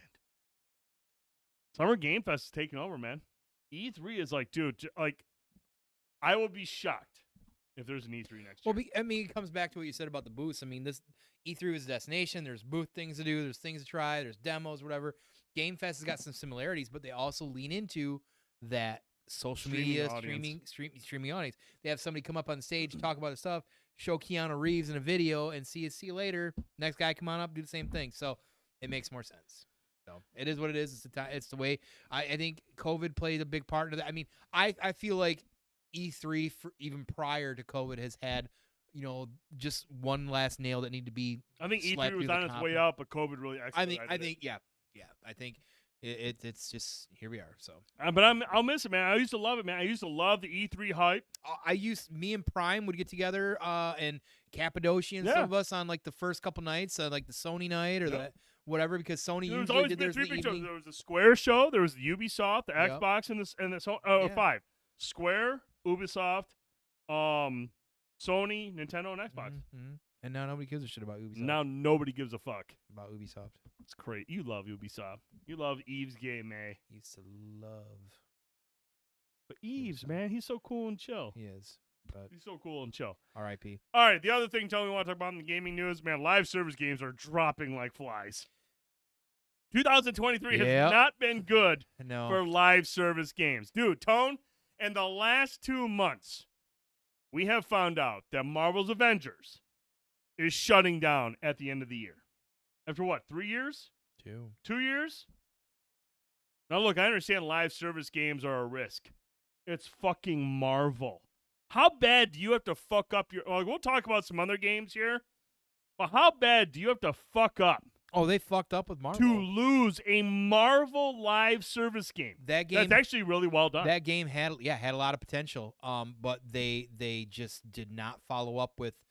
Well, first of all, they did a terrible job with their their game passes, with their pay to... Their content was pay for, cosmetics. It was just, it was way and I'm talking as somebody who played a lot of this game more than anybody else probably here, obnoxiously overpriced and paid probably $20 for a lot of that game. I probably played a couple $20 things, but anyways, I digress. But I put a lot of time into it. Their content was repetitive at times, but that's fine if you're grinding. A lot of RPGs are like that, but they weren't doing the things they needed to do at that, and it's a shame because there was some great elements in that game, that story. Like when you're playing the Flight of the Valkyrie by Iron Maiden, and you're in that fucking Iron Man suit going up to space, that was fucking gnarly. Crystal Dynamics did some really nice things, but again, because they made it a live service, which they could have done if they would just not worried about how much money they were making after, and just made a great first party. They're trying to make money up front when a live service game. It's not a sprint. Right. It is a marathon, and they could have come up with a better co-op experience, more story, made it more meatier, and then have all the other stuff. Again, for all intents and purposes, there are some great elements even in the multiplayer. They just, They just didn't do enough. So I digress on that. I could talk about that game for a long last time. It's very disappointing because I did put a lot of time in it, and finally last summer I had to delete it off my hard That's drive. it. Wash your hands of it. I tried to get everybody back into it and tried, and I was like, you know what? These Hive things are bullshit. The grind to get your epic equipment was that ridiculous. was the part that lost me when you started talking about that. Like the it's certain frustrating. requirements, I was just like, nah. Frustrating. I'd you put an fucked that hour into something, and then like there's no checkpoint, and had to start over again, and didn't get any No. of the big pieces. Mm-mm. Like I'm not doing that. So, it's a shame, but they're not alone. No, they're not. In the past week, we've had several live service games have announced servers will be closing for their respective titles. Crossfire X, which by all accounts is a fucking shit show when it came to Xbox, it launched in February of 2022. It'll be shutting down May of this year. Just over a year, and it's shutting down. Now, Crossfire X is huge overseas. Huge overseas. And for them to fuck up here, that's hard to do. Yeah. It is a massive title overseas.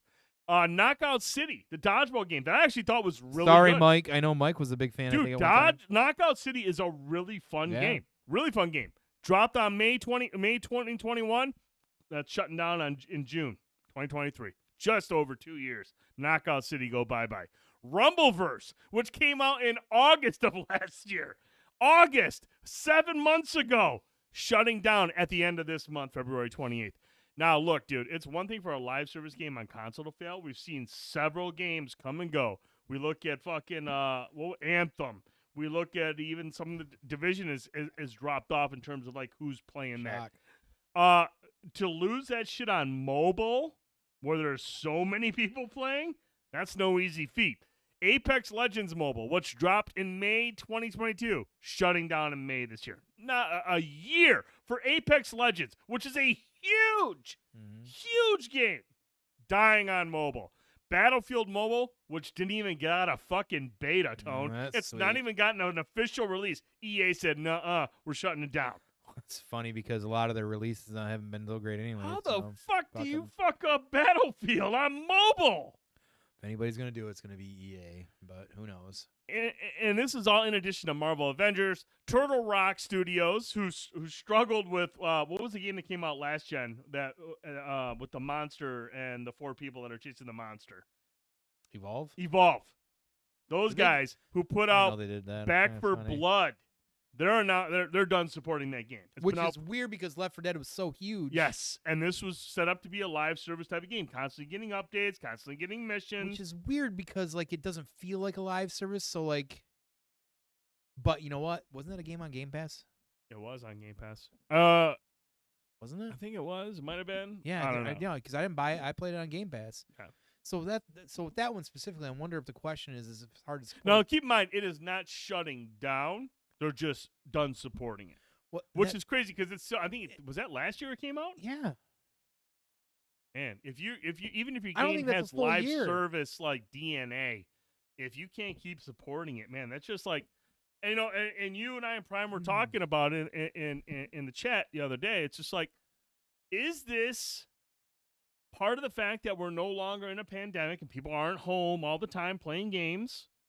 And is it that, or are live service games kind of fading out? I think is this like the battle royale thing? I mean, like most battle royale games are dead now. I mean, other than the big 3, right? Fortnite and Warzone and Apex Legends. I mean, I know Realm Royale is still out there. There's still some decent ones, but I mean, how long do those really have? I think the problem is that we're just getting so because I think it oversaturated. It is. That's what I was exactly going to say. I think it's not necessarily the pandemic. I think the pandemic might play a part of that, but during the pandemic, yeah, we were playing like Predator and different games like that as well too. But a lot of those games came out after, and you know the bulk of the pandemic portion of it. I think it's just coming down to a mix of things. I think it's oversaturation of a market, like. Rocket League's still doing fine out there, but it's one of the earlier like live service games. Established. As well, too. That's very established. Like Destiny, you know? established. And very, very competitive, got a whole entire market, Right. things like that. You know, you got Fortnite out there. Like no one's gonna touch that. You've got other BRs that are better than that. I still say that the one that doesn't get enough attention that, you know, Cuddles and the guys do is Realm Royale. It's one of the best BRs, one of the more funner ones to watch out there too. I'll digress against even Fortnite. You know, you've got games out there that are live service or just even general Apex. Who gives a fucking rat's ass about Battlefield Mobile? Half the time they can't even put out a fucking game that's worth shit anywhere these days. 2042 has been a disaster. Battlefield is not what it used to be. I mean, one I feel like was the last great one or good one. One because a lot of us played one, Battlefield 1. Yeah, I like one. I think 4 is the one that I last put like a lot of time into. But it had a messy launch. Yeah, it did. It had a messy ass fucking launch. But at least they fixed it. At least they got its shit together. I thought it did. Anyways. Not in the first week. Actually, no, I'm sorry. It's Battlefield 3 is the one I really liked.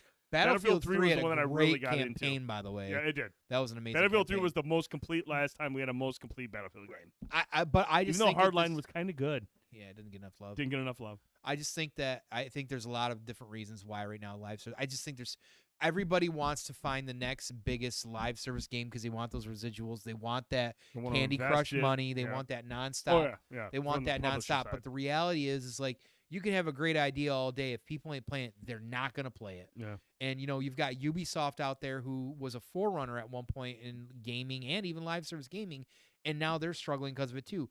Keep in mind, if now we're not to kind of go with that, Ubisoft has posted record losses, and they're fully nearly live service like about everything. Skull and Bones is gonna be DOA. So the point is, I think in a time frame when we're seeing these consoles getting to be more like PC, and we are getting like games that have like better, not necessarily a live service, just multiplayer in general. Like say take an Ark. An Ark. People pay X amount for it, and they'll put out content for it, but they're not worried about the residuals. When you start worried about how much money you're making on the bottom line monthly, that's when you lose sight of what you're doing. Rohit said it in 2010. I always go back to it. This industry is going to eat itself from the inside out, and he's right, because now we're finally seeing it, because now the live services are starting to feel it. You can't continue to put out these half-baked idea games and worry so much about how much money we're pulling from people out of their wallet, because eventually they're just going to get to this point. Now, the question is, do they expect it? Do they say, if we can make it 6, 7, 8 months and we can get X amount out of people, that's a success? It might be to them. We don't know that. They're not going to tell us that, right? We don't know what they're looking at. But, when you got big companies like Ubisoft who are struggling now because their great first-party games and their story-built games are integrated with live service and they're turning to shit. I think you can read the leaves as well too.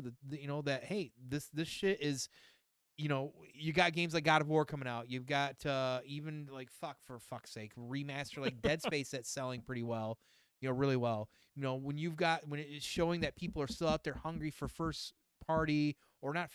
single player games.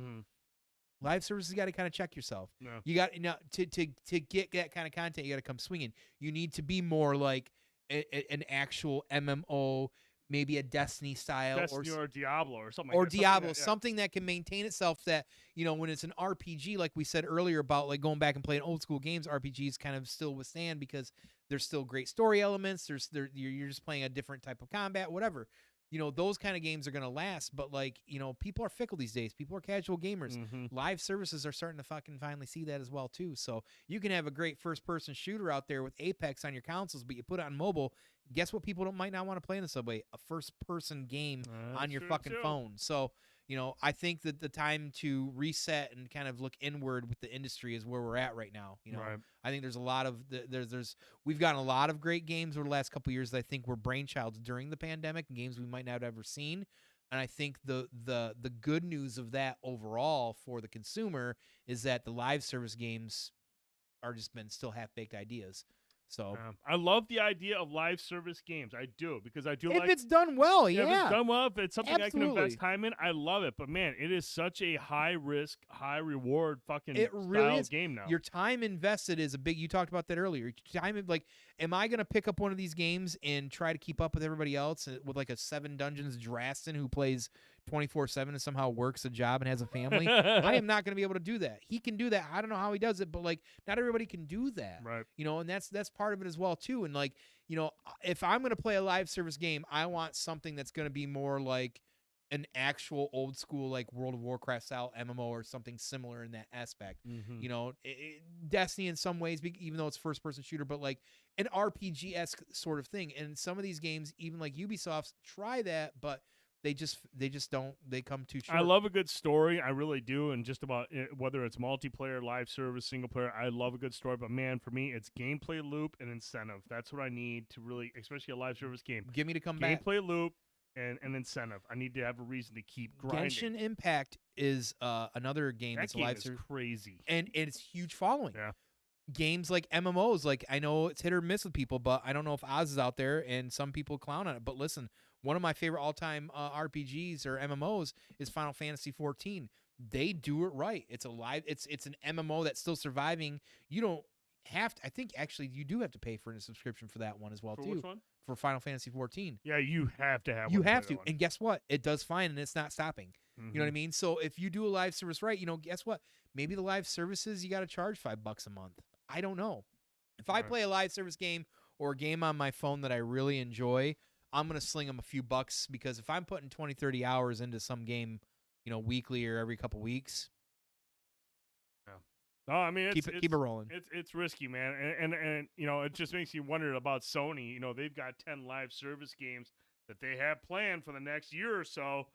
I mean, are they looking at this going, shit, man? I mean, this is exactly why they brought Bungie in. This is why they bought Bungie, because they're like, look, you guys have shown that you can keep something relevant for Keep a long time. a core set of players around. And we need to figure out, take that DNA and pump it into our 10 titles. But I feel like, man, shit, when you say 10 live service games, I think at this point it's a slippery slope to think man, about. I mean, if five or even 6 of those are alive after 2 years, I mean, that seems like that'd be kind of a win at this point.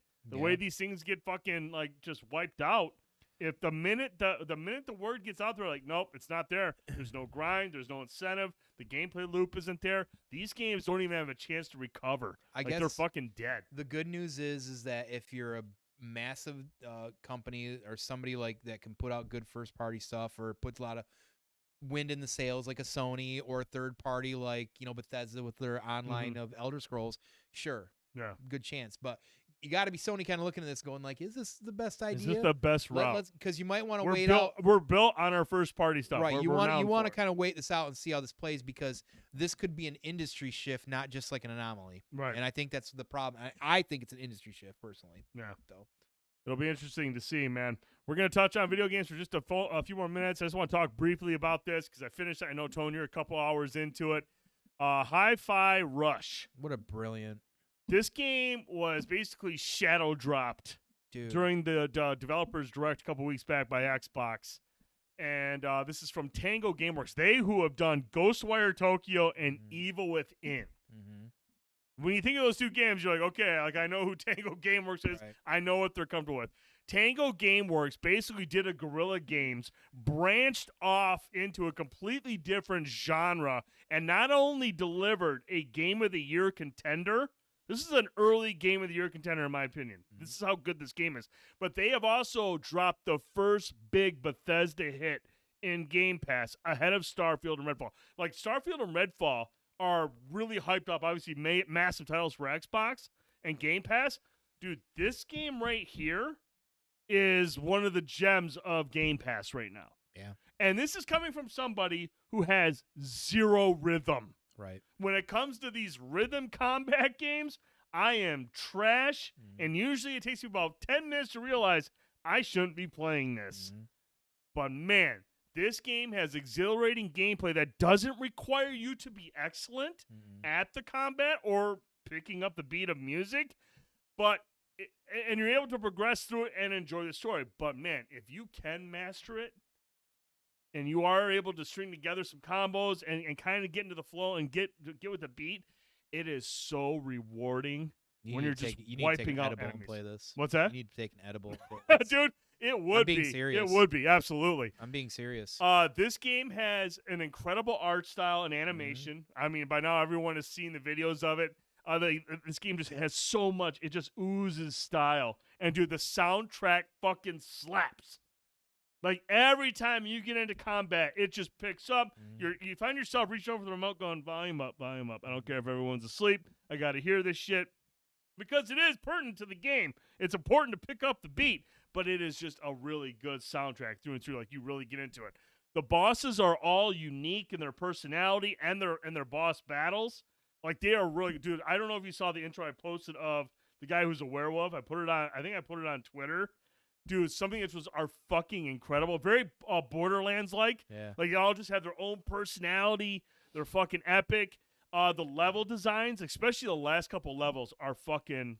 I mean, it's fucking fun platform. It's incredible. And there are some, like, Metroidvania-light to the levels. Like, there's certain things you can't get to until you get to the very end of the game, and you've unlocked different abilities.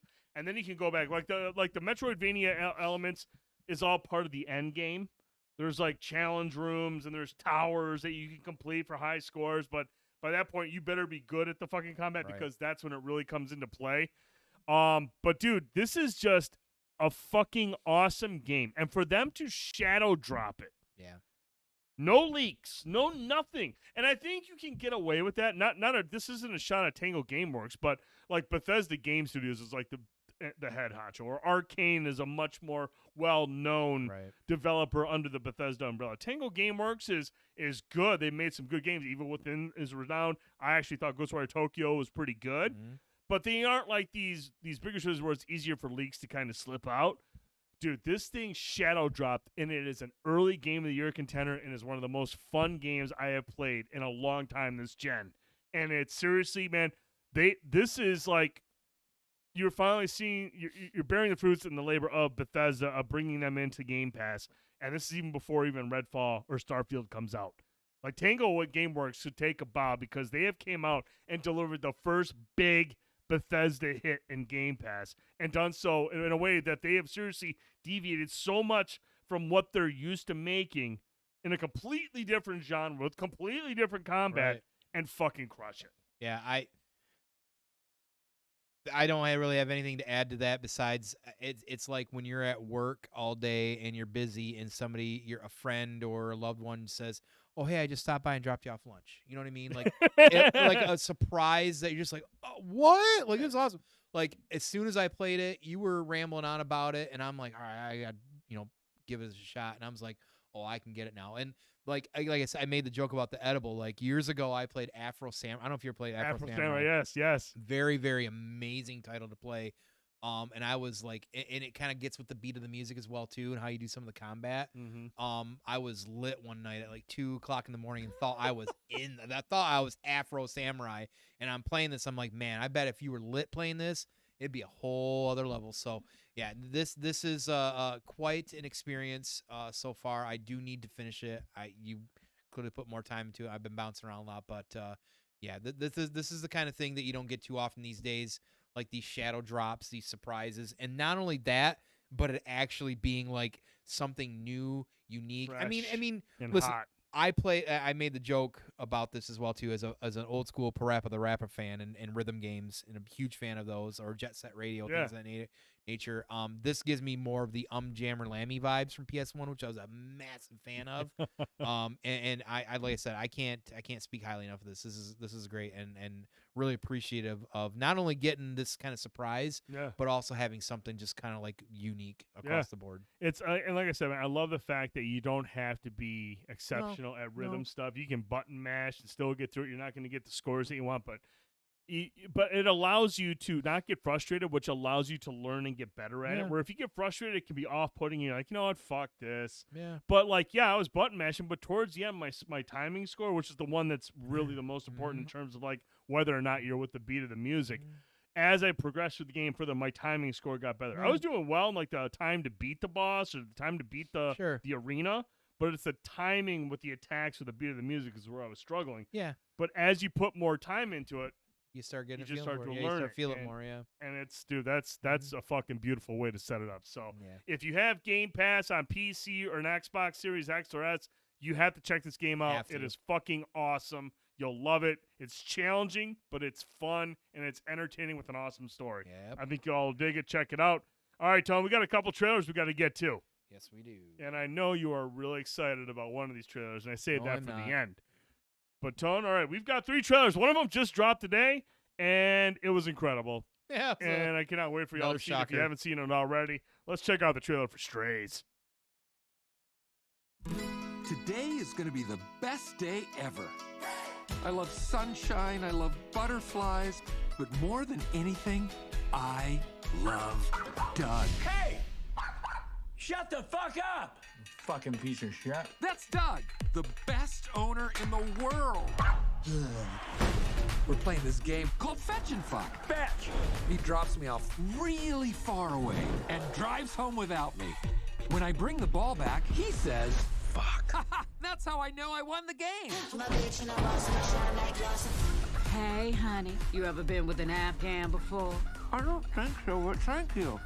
Take it from me, kid. He left your ass. No, that can't be right. You are officially astray. That would mean Doug doesn't love me. Poor little guy. I should probably talk to him. I am a therapy dog. Reg, you can learn how beautiful it can be when you're off the leash. This beer is making me dizzy. It's about to get real dizzy up in this bitch. I'm having a great time. This motherfucker right here. What you want? Huh, homie? You little bitch-ass friend with the motherfucking home perm and shit. What did you just say? There you go, I would Reg. hate for this to get violent. You astray. You can do anything you want. I'm going back to Doug's. What? The fuck, man? And he needs to pay for what he did with the only thing he truly loves. I'm gonna bite his dick off. Oh. Wait, did he just say bye? Yeah, I'm still a little drunk, but I said I'm gonna bite his dick off. oh, we gon' fuck shit up. Motherfucker, you don't know me like that. Big day today. You ever humped anything before? I wouldn't say I've humped, per se. There you go, Reg. I'm doing good. Tell that gnome you're his daddy. Hey, Gnome, I'm your father. It's good to finally meet you, Reggie. even under these strange circumstances. Reggie. We're completely lost, and my little puppy paw pads are really hurting right now. So how exactly could this get worse? Holy fuck! Oh! Oh, shit. Guys, we've got a dick to rip off. You don't know me like that. What are those? Kinda looks like food. Oh shit. Give me a second. You look different. Shit, you look different too. How so? Is it my human hands? Fuck. That's funny the second time. Yeah, this looks incredible. We've got a great cast. We got Will Ferrell, Jamie Foxx, Isla Fisher, Will Forte, and Randall Park. Dude, this looks incredible. God damn yeah. From the people that made Ted. I mean, I thought Ted was an incredible Oh, fuck yeah. series of movies. Huge fan. Clearly rated R. I can't believe I actually saw a trailer where two dogs were spit roasting a fake deer in the front yard. This is an incredible trailer. And the thing is, man, like, I'm willing to bet the way these types of movies, like Ted, for example, what we saw in the trailer was raunchy as fuck. Raunchy, sophomoric, call it what you will. Somehow, this movie is going to have a heartfelt, like, underlining story. You look at a lot of these movies like Role Models or Step Brothers. Dude, raunchy as fuck. But there's always some weird underlining story arc that is just endearing, and you're just like, that's cool. I hope not for this though. No, I hope there is, because like I don't want it to just be swearing and whatnot. I mean, like Ted, it had a fucking overarching story that was really good, and it made the movie that much better. Sure. I love raunchy shit. I love it. But if you can still make a fucking cool story out of it, where at the end you're just like, oh shit, that's a lot more than, oh, that was funny and dirty and shit. But if you can sit there and add that in where you're just like, man, I didn't see that coming, and that's pretty fucking sweet. But man, this trailer was hilarious. Pulls no punches. Came out of nowhere. I don't know. I didn't even know this movie was being made. I dare them to run the red band version during the Super Bowl. That'd be fucking hot. What'd you think, though, Tone? I mean, awesome cast. Hilarious. Day one, for sure. Yeah, I was sold just by hearing Will Ferrell. And seeing, honestly, Will Forte again, kind of in like a, not a big role, but you know what I mean? It'd be a focal point. Yeah, exciting. So, awesome trailer. Looking forward to this. June 9th. We'll be checking out Strays. On to the next trailer, Tone. This one I am actually really excited about. Pretty straightforward, but I've always, as a child, the Boogeyman. Gotta be careful of the Boogeyman. Let's check out the trailer for the Boogeyman. Okay, get in here. I don't know how you sleep with all these lights. What are you scared of?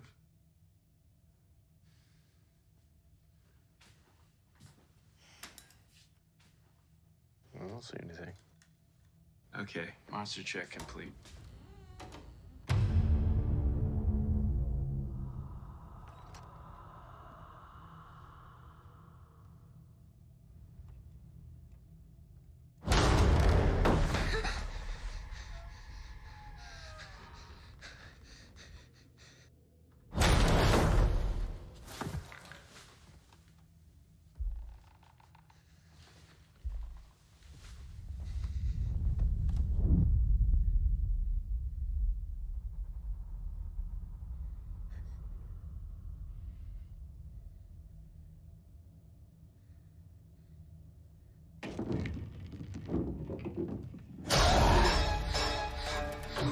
It's been around forever. Hidden. In the dark. It's like all those spooky monsters you think are hiding under your bed. It's not real. What is this?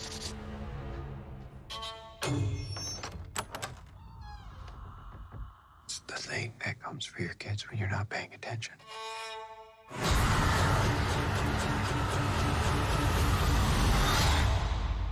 You believe me? Don't you?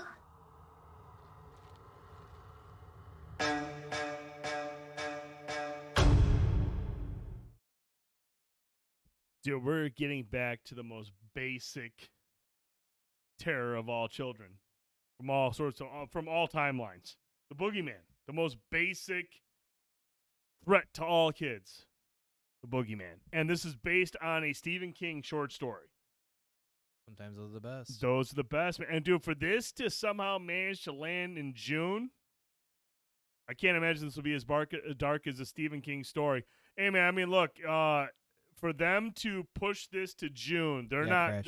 This is a summer title, and these are usually reserved. You know, you don't put this type of movie out in June if you know there's going to be other big summer movies, unless you're certain you have a winner. Yeah.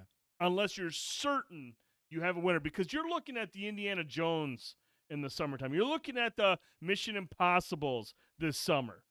You don't put a movie like this in June, early June, close to July, unless you know you have something. Do we got a rating on this? We do not have a rating. If we do, I didn't see it. That would be another marker of the if PG-13 concern, R-rated, you're in. Well, if it's PG-13 in June, that's concern. If it's rated R, then they're really banking on something solid, Right. being dark, I should say. Yeah, no, I mean, like I said, based on a Stephen King short, I'm in. I mean, it's the Boogeyman, for Christ's sakes. And, you know, from some of the other thumbnails from the trailer, the Boogeyman has a terrifying face.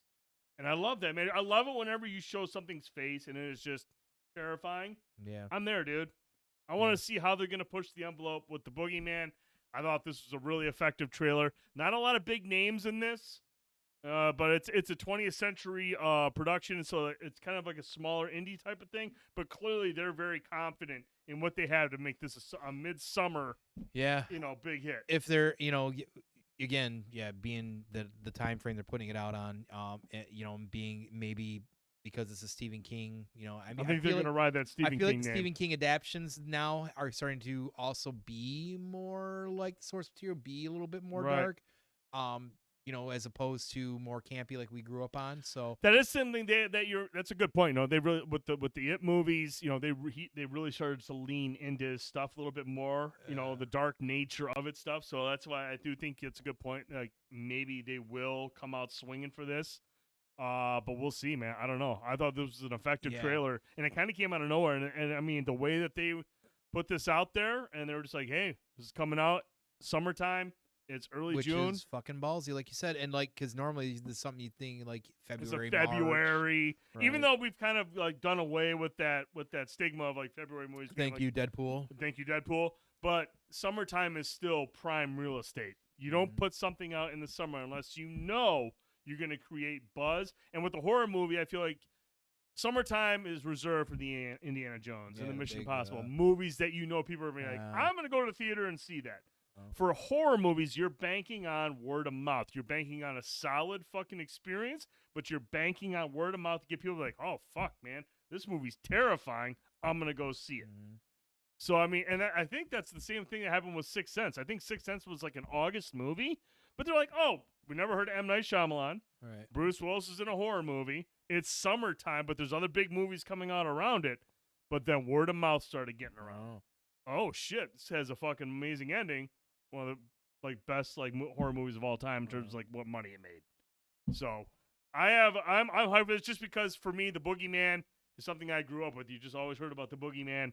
Looks creepy, has a creepy effectiveness to the trailer. I'm on board for it. But the real reason we're doing trailer reactions tonight, Jesus fucking Christ, is this next trailer. Tone, you are a huge fan, like everybody. I don't know anybody that doesn't like. I would that say doesn't I'm like bigger than white most men everybody. can't jump. Yeah, I could quote most of that movie at one point as a kid. Woody Harrelson, Wesley Snipes, one of the great comedies in the 90s. It was King and the Duck. It was edgy. It was funny. Yeah. It was a Rosie great Perez. story. And so let's check out the trailer. No. For the White Men Can't Jump remake coming to Hulu on May 19th. Tone, get ready, dude. No. This is great. I probably should have asked this earlier, but how much cash do you have on you? Did you not bring enough money to cover this game? I brought like 80 minus 60. You ready? Born ready. What's up with your boy? He's almost done. I'm like the P.T. Anderson of basketball psychological warfare. Who is P.T. Anderson? Our greatest living director. Spike Lee is our greatest living director. Spike Lee's not even a good Knicks fan. I knew this was a mistake. Rated R. That's it. If that doesn't get you fucking hyped for the White Men Can't Jump remake, Tone, I don't know what does, man. That was some catchy dialogue, sharp-witted dialogue right there, man. I used to watch White Man Can't Jump before me and my friends would play basketball 2 summers in a row, just nonstop. For whatever reason, it was just one of those movies. I think it was the trash talking a lot of it, because you get out there, you play basketball. Mm-hmm. I would rather eat cyanide than watch this shit. If you're gonna run a 30-second trailer, it better be fucking funny. There's a lot of the remake thing is always a very slippery slope. I feel like there are some things I get why they think they should do it because of the technology limitations of the time, or maybe they're able to modernize the story. In some ways, whatever, but keep it close to the original. This looks this is not a movie that needs remade. Now, I can't speak for everybody because probably most everybody haven't seen this movie, or not everybody have. This is a classic to me. This is a fucking this was something I would pause just to see Rosie Perez's boobies in the shower scene. Are the Stookie brothers in it? We don't even fucking know that. Hey, Lance Reddick is in it. Awesome. Was he play King and the Duck? He plays old boy's dad, man. He's got MS, so he's his inspiration. Cool, I'm sure.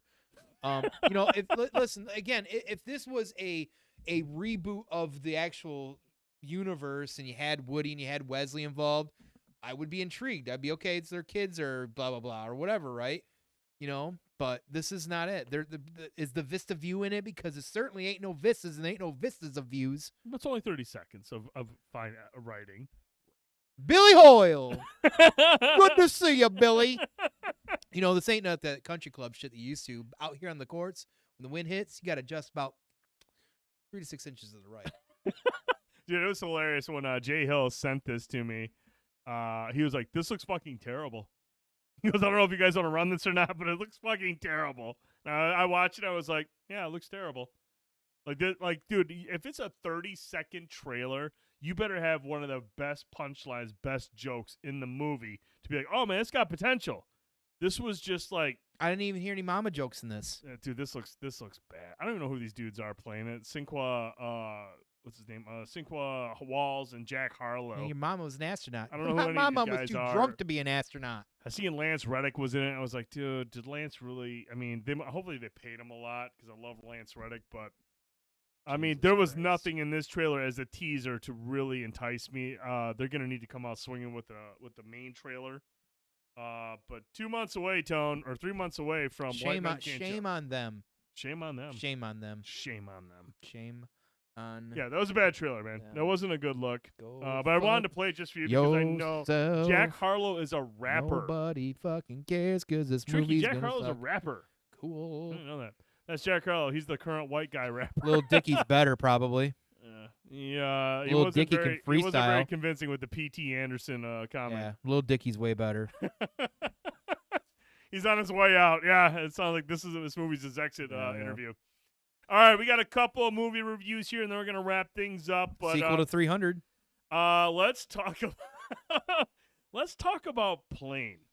Now, look, when we saw the trailer. First of all, Leslie Nielsen's not in it. Leslie Nielsen is not in it. I can confirm that. Not his corpse. Nobody. So when we saw this trailer, and we saw that it was a January release, I remember you and I were talking. We're like, this is like a reminder of what January releases used to be like. Yeah, or if Russell Crowe put out a guy Unhinged. Yeah. So, when this came out, and we saw the trailer, I just, look, other than Cop Shop, Gerard Butler hasn't had much success commercially or critically with his movies over the last couple of years. He's always going to be King Leonidas to me. I love him in 300. He's amazing in that. Right. He's also got, what's the one with Jamie Foxx? Law Abiding Citizen. He was fucking sweet in that. That was a decent flick. But it's been a minute since Gerard had made a movie where I was just like, oh, this is pretty good. Yeah. And so Plane came out, and I remember the reviews for it were actually pretty positive. And I was like, wow, that's I didn't expect that. I didn't expect the reviews to be warm. They weren't stellar. The critical reviews were good. They were okay. Right. They were on the high 70s. But I was waiting for the audience reviews. That usually takes time to Google. And with a movie like Plane, I knew it would take a while for the audience review to build because who the fuck's probably interested to go see Plane? It didn't have the best trailer, and it's Gerard Butler, who's rather hit or miss. But I mean, he's, like I said, King Leonidas. So this dropped on digital this past week, and I was like, Tone, watch Plane. Let's watch Plane. Fuck it. Let's watch it. And I watched it late at night, about 10 o'clock, 11 o'clock. I started it up. It's like, fuck, I'll watch this. Let's see what this trash is. I probably won't finish it anyways. Probably going to turn it off. Dude, I don't know how this movie managed to pull it off, but it's better than it has any right to be. It's better than it has any right to be. This is a straightforward 90s-inspired action flick, and it doesn't overcomplicate things. It relies on old-fashioned gritty action, genuine tension, and a solid effort. King Leonidas himself. And surprisingly, pretty decent dialogue. Dude, like I said, doesn't overcomplicate things. Straightforward. What? Not hokey, not campy. Yeah, what the fuck? I don't know who wrote this. I know the director, Jean-Francois Richet. He actually did. I don't know if you ever saw Assault on Precinct 13. It's a remake of John Carpenter's Assault on Precinct 13 from 1980 something. But he did the remake, which had Lawrence Fishburne, and it had I think I did see what's my that. man Ethan Hawke. Ethan Hawke, yeah. Really good remake. It was actually a very faithful remake, very intense, some good suspense. Yeah, I did see that. And so this guy comes out and just says, "Look, I'm going to make a 90s action movie through and through, straightforward." This movie has a very workmanlike feel to it, and it should because it's a $10 million budget. It's a $10 million movie. It made $40 million worldwide at theaters and over the course of 3 weeks, and I hope it does really well on digital because it's a good movie. But it doesn't rely on big explosions and over-the-top CGI. For the most part, the CGI is kind of meh. But for some reason, because the whole movie, the way it's shot and its pacing, there's never a moment's rest in this movie. It doesn't give you enough time to think about what's going on. It doesn't give you time to think about what plot holes may be in there. And that allows you to be on the edge of your seat the entire time. I almost feel like some of even the plot holes in this work in its favor. With the some of the mystery involved in some of it. Yes. Like I actually feel like that kind of works in the favor of the storytelling of this. Like you kind of want to know, but like, do I really need to fucking know? Like, I mean, I don't know. I don't know that we necessarily did. Like, it's just like you said, such a 90s feel. Like, oh man, we land in a jungle area and there's a guerrilla band of people who got us hostage. Like, is this Tropic Thunder? Is this Walking Tall? Not Walking Tall. Rundown or whatever. Yeah. You know what I mean? Like, and it works. It just works. The dialogue's good. Like, you've got this mystery. Like, you get these like weird little kind of vibes of like almost a Con Air, but like.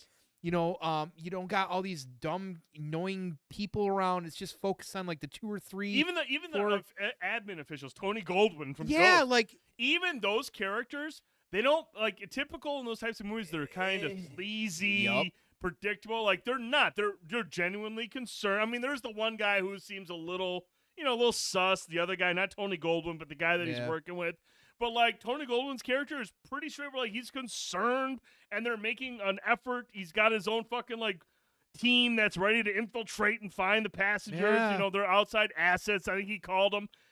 But it's just, it's not, it doesn't fall back on the usual tropes. The shady airplane executive who's trying to cover shit up. Like, he's genuinely concerned, and he's sending in this team to get him. Yeah. So you have this, again, it doesn't bullshit you. It doesn't waste time with these fucking overused, like, tropes in these movies. Yeah. It's just like, look, man, we got to get these people out of here. And the other thing I like, dude, is, like, every time this movie gets too, like, suspenseful, the crash landing at the beginning, that whole sequence of events, well shot. The tension's well really good. Really tense. Yeah. When Gerard Butler first encounters the fight that he has, I like the fact that he's not some guy with unlimited stamina. It's a more grounded fight. And they're exhausted. They're tired by the time they're done. But it's very intense. It's up close. The way that it's shot, it doesn't need sweeping camera shots and explosion. It is like up close in person, guerrilla style shooting, and it works perfectly. And that and all of that made it pseudo-believable. And I think that's what I don't know. You never have time to think about the stuff that isn't believable. This is an anomaly. I was surprised it's by it. Weird, dude. I enjoyed every minute watching this. Like I said, I'm on my phone a lot, like we all are, and there's some movies where you just like some TV series you don't like. Lose interest. I'm not on my phone when I'm watching Last of Us, right? Yeah. But I knew, I'm on my phone watching, and I found myself going like, there was multiple times where I was sitting on this. I was like, yeah, like, oh shit. What's going on? And then happen? like when the cavalry arrives, like, and everything too, like, it's just like out of nowhere, and I'm like, oh shit, I didn't even think of that. I'm sitting, as soon as the cavalry arrives, I'm like, okay, here's where the shady shit's gonna happen. Something they're gonna try to kill Lewis. There's a twist, but no, I it don't was just know. like, look, we're just trying to survive. Yeah. And when I don't have to worry about some fucking bullshit twist that's not clever, and I'm just like, man, I just want these people to fucking get out of here alive. Yeah, and it's all made possible because Gerard Butler's actually really good in this movie. Yeah. He gets good material. He shows that he still has that leading man range. But and to go back to what you said, like, I get it. Lewis is this mysterious criminal. Michael Coulter or Luke Cage. We'll call him Luke Cage. We don't know if at the beginning, we don't really know if he's a good guy, bad guy. And other than a little bit of this exposition or insight that you get with him and Brody as they're walking around, you get a little bit of conversation that paints a little bit of a picture. But at the end of the day, you really don't know. You're waiting for more. But at the end, but what I like about it is it's more about his actions than his words. Mm-hmm. It's about what he does that you're like, he is a good guy. Mm-hmm. He cares about these people. He's trying to help this dude out. He understands the situation. He's using his skills the best he can. Has he made mistakes in the past? Possibly. I don't know. And the way he just disappears at the end of the movie, it's like, I'm just glad he's out there. I didn't expect that either, though. Yeah, it's weird, man. Like when he at the end, you're just like, oh, and dude, I'm not gonna lie. The way it ended, I waited to the end of the credits. I was like, is there something with Lewis at the end of the credits? Right. Nothing. But his actions speak louder than words. Yeah. And I appreciate that. Yeah. Wow, what a surprise. I mean, dude, it's like 140 minutes of just adrenaline. Mm-hmm. Just sit back. Don't think about. You don't have time to think about it. Zach waited through the credits too. And just I mean Zach, dude, Zach, I was just like forward ahead. I'm watching the credits. I'm like, okay, there's got to be an end credit scene. They're gonna set up a sequel. Something. Nope. Lewis just fucking out. I was like, okay. I mean, that's, you know what? I don't need to know. I like knowing that he's out there. If I ever go into a jungle and I'm lost and Lewis shows up, I'll be like, you know, I'm glad you're out here. Well, thank you for being here. Thank you for being here. I'm glad you're out here because I know you're a good guy. Thank you for being a friend. Dude, this is a very surprisingly well done movie, direction wise, acting wise, production wise, pacing wise, everything about this movie, dude. It is just, you sit down, get some popcorn, be on the edge of your seat, don't think about it, have a good time, and it's just, dude, it's a fucking well done movie. I am very happy for Gerard Butler because you can tell through the whole movie he's into it. He's into it, man. Kudos to Gerard Butler. Kudos to playing underrated film. If you haven't watched it yet, pick it up on digital, rent it, buy it, whatever. It's a return to form for Gerard Butler, and it's an entertaining flick, man. It's awesome. Awesome movie. All right, Tone. Moving on to our final topic. The big release of February. Or maybe it was January. When did this come out? Where are we? February. Sure. Yeah. The next M. Night Shyamalan movie is out. A lot of hype building up to this. When we first saw the trailer, it looked creepy as fuck. Dave Bautista in a leading role. Does he have the range to carry a movie like this? Is it a return to form for M. Night? Is this going to be a Sixth Sense? Or is this going to be the last Airbender or Happening? Right. What are we going to get from it? Because M. Night is one of those directors, man. It's either holy fuck or, oh, man. 50-50. Or fuck this. It's one of those two. Oh, fuck. Or fuck this. And, you know, look, I think he's been on the rise. With the exception of Glass, the last couple movies he's done has been really good. I now keep in mind, I did not see Old. The one with the beach where people are getting old. That didn't do very well. It didn't do well. I have not seen that, so I guess I can't say for certain his most recent work has been good. But like The Visit, Split, I love The Servant. That's a really, really good show. But this came out. I was like, all right, dude, we're gonna get hype. Let's go see this. Let's go see this movie. Dave Bautista, Rupert Grint. I mean, it's a great cast. Based on a book. And that's one of the things I think it was hardest for me to manage my expectations a little bit, because when you think M. Night, you're like, okay, yeah, he wrote the script. It's going to have that M. Night twist. And you reminded me before we started, look, it's based on a book, so there's only so much he can do to get that M. Night twist, if there is one. Is it going to be effective if there is one? And, like, so this came out. It's a girl and her parents are taken hostage by armed strangers who demand the family makes a sacrifice, a choice, to avert the apocalypse. Are these people nuts? Are they genuine? Is the apocalypse really happening? What's going on? This is 90 minutes of classic, top-tier M. Night Shyamalan. Mystery, suspense, tension. And the director always loves his up-close camera shots. He does. To create that sense of isolation, and there's nowhere to go. He loves getting up in the face of his actors to get the nuanced performances, to capture that. Like, again, you're face-to-face, so you can understand what the character is going through, the main characters, as they're dealing with these people. And, dude, it is 90 minutes of really edge of your seat shit, in my opinion. I was just like, man, where is this going? Yeah. It's classic M. Night. Like, what is going on? Is this legit? Are these people full of shit? And you're getting the flashbacks like in Signs. Like, what do the flashbacks have to do with everything? Like, oh, man, this is classic M. Night. 90 minutes of classic top-tier M. Night. Yeah, yeah. I enjoyed the movie. I feel like I wish there was a little bit more, you know, and learning now post a little bit more about the book. I don't know for sure if I can say, I want to see it again. I don't know for sure if I can say the deviation was the right choice or not. Sure. You know, and there is some major deviations. I won't get into it to ruin it for everybody, but based on what I read, the way that he deviates from the book is huge. But the characters of who they are, we kind of, I think. You guessed it like right away. Yeah. When we first saw the trailer. Yeah. And it certainly kind of went that route, but I don't know really the budget on this sort of thing. I feel like what I liked about this initially is when you started realizing that on the fantasy aspect of it,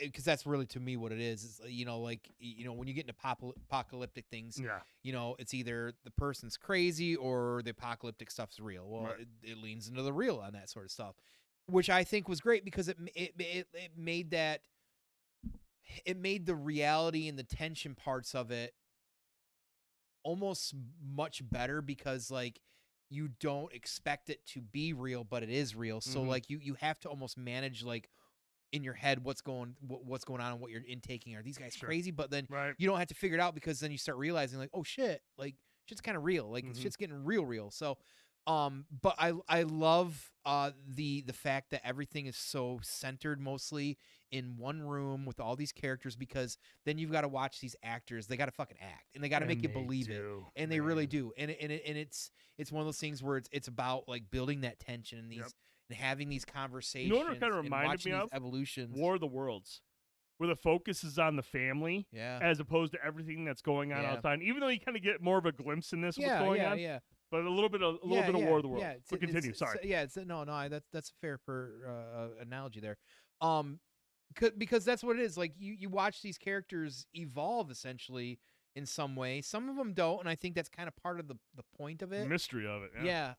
But man, I really, really enjoyed all of that. And I think what I enjoyed the most is clearly, because I was curious like anybody else, could Dave Bautista carry himself in a role that's more dramatic? Now, this is a guy who, again, like, you know, guys like The Rock came from wrestling, right? So, you know, and one of his critiques in wrestling back in the day when it comes to promos was that he wasn't that good at it. Bautista. Oh, really? So what happened was when he started kind of getting into the acting was that he actually started taking legitimate acting classes and learning.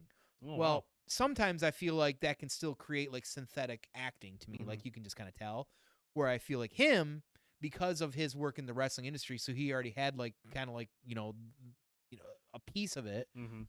That kind of unlocked that door for him. And now you've seen him go through some of these smaller roles, these great roles, these comedic or whatever, and actiony, to a role where he's got to carry it with minimal things around him to, you know, supplement. It's a much more subtle performance. Right. And he fucking, like, he knocked out of the park. He's and great. That's pretty killer. So, him alone in this, for me, was worth the experience and the admission.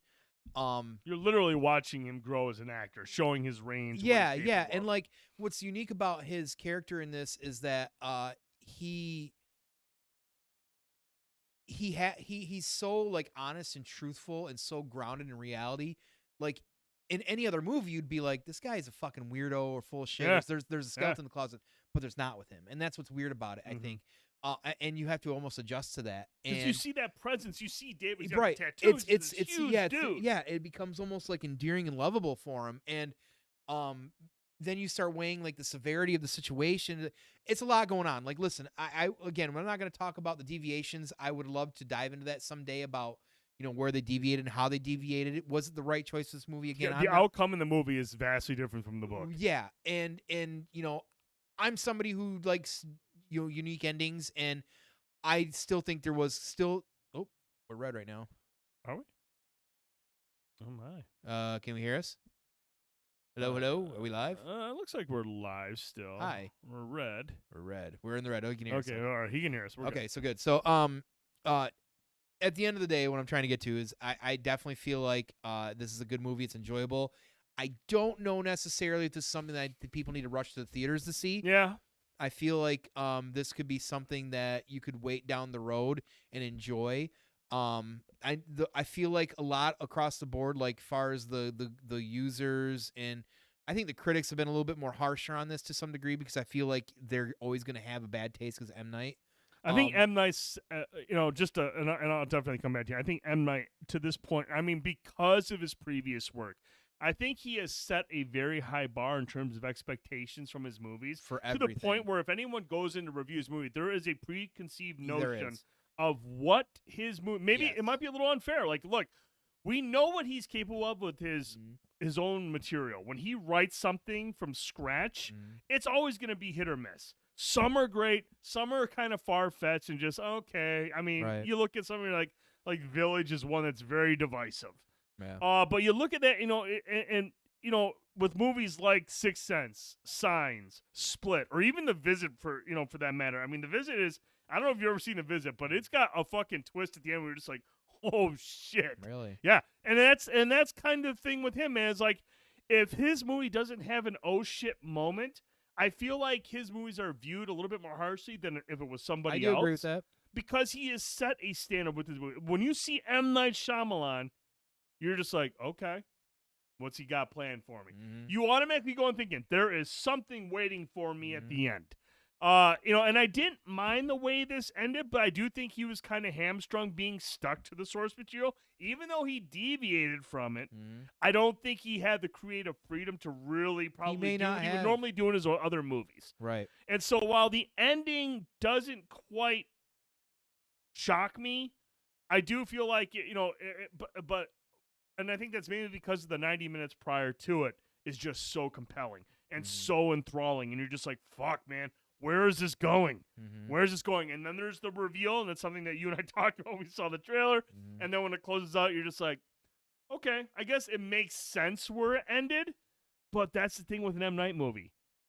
I'm not looking for the ending that makes sense. Right, and I'm looking for the knockout. I feel like the only thing, and I say this a lot, but I feel like the only thing that would have made this more tension and impactful in like a deeper way would have just been like more like that hard R on the rated R-ness of it, because I feel like there are instances when certain things have to happen where it would have been just more like completely like I do feel I like think the visuals would have really amplified there's well a couple too. of I know it seems exactly scenes you're talking about, the specific scenes, but I do feel like they edged that very well. Like they actually did. They did. I mean, for what they couldn't show you, there was still enough of that, like, moments where you're just like, oh my god, that's fucking terrible. Yeah, or fucking crazy. Not only what's happening to them, but what's happening in the world. I mean, the airplane stuff always freaks me out. And like every time that whole sequence, I was just like, I don't like that at all. Nope, that is really fucked up. Nope, good. But I mean, dude, the movie just works because, like, M. Night, with all of his recent work, especially The Servant, another show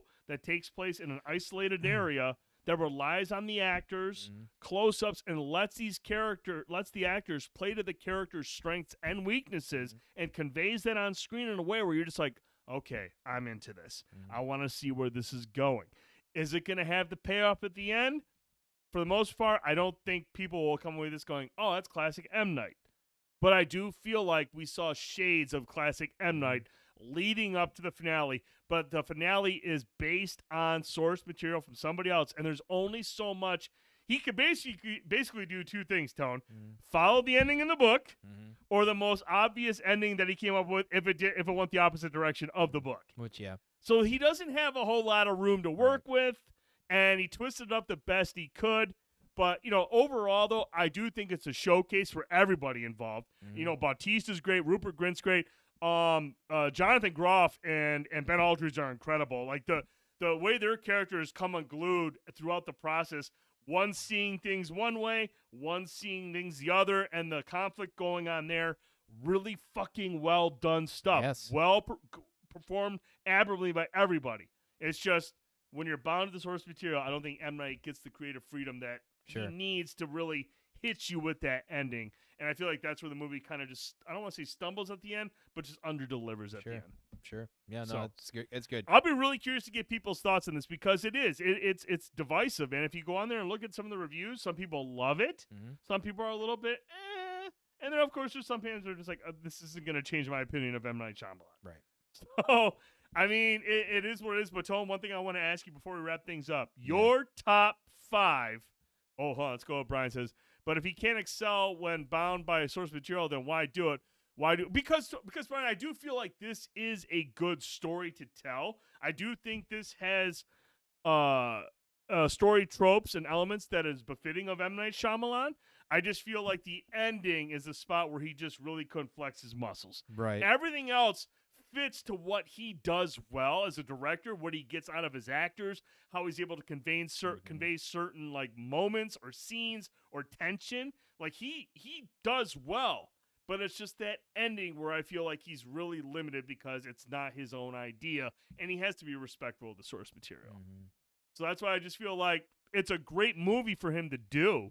And he does well 90 minutes through the way. It's just the ending is just like, okay, we didn't quite get it. Yeah, because for all his faults, he's really good at character building and tension. And I don't know that there are other directors you would want. I mean, I'm sure there's some out there, but like with something with a little added edge of fantasy in this as well too. I do think he still could be probably the best choice for this. But you know, I think when he's still saying, yeah, I'll do it, he gets allotted so much freedom because of the source material. Even though the deviation happens, that probably was above him on that as well too, because the reality is a lot of people like certain endings when it comes to Hollywood typically, and the ones that go the other way don't always resonate well with audiences. And keep in mind, a lot of his movies, he is funding himself. When he's making these movies, he is funding it himself. He can't go to studios and just be like, look, if he wanted to do this. That's the thing. He wanted to do this, and he is funding most of this and taking out like mortgages on his house and does all that. He wanted to make this movie, and he got his cameo as always. Yeah, he did. It was a hilarious. It was a good cameo. It was. We got an M. Night sighting in the movie, and it was really, really cool. Cameo, so. But I want to come back to it, Tone. Your top 5. I'm looking at what you got over there. Your top 5. I know. No, I'm just trying. I got to make sure I get them all in there, like in my head. So. My favorite M. Night will always be number 1, Unbreakable. Unbreakable, great movie. Number 2 will always be Signs. 3 will be Sixth Sense. Which is weird. I know it's low on the totem pole on there. Man, I don't feel like I've kept up enough with M. Night to really say outside of like in a 4 or 5 because like a Happening or The Village or Lady of the Water. I never seen The Happening or Late because we'll watch The Happening. All of the devices. Split. Man, I got to think about that a little bit more. Split's probably 4. Man, and if I had to 5 it up, Split probably should be higher. But because my love for comics, like Unbreakable was like when that reveal came through at the end with Glass, when him talking about it. Yeah. And then me realizing, like, I just literally watched a comic book movie. I was like, what the fuck? I do like The Village more than most people. I always found it weird that I was, like, one of the few that actually didn't mind The Village. Yeah. I guess it just wasn't so... I didn't hate it. I just didn't love it. Yeah, so I never watched a lot of the other ones as well, too. I don't love The Village. I never even really disliked it, I guess. I don't know. But I didn't see it in the theater. I saw it, at home. Watch The Visit if you get a chance. The Visit, yeah. So that crazy. For me, that's kind of where I'm gonna end. Like, I guess I can throw Knock at the Cabin in at 5 now, just because the other ones. Well, it's because I haven't really watched all his movies. That's fair.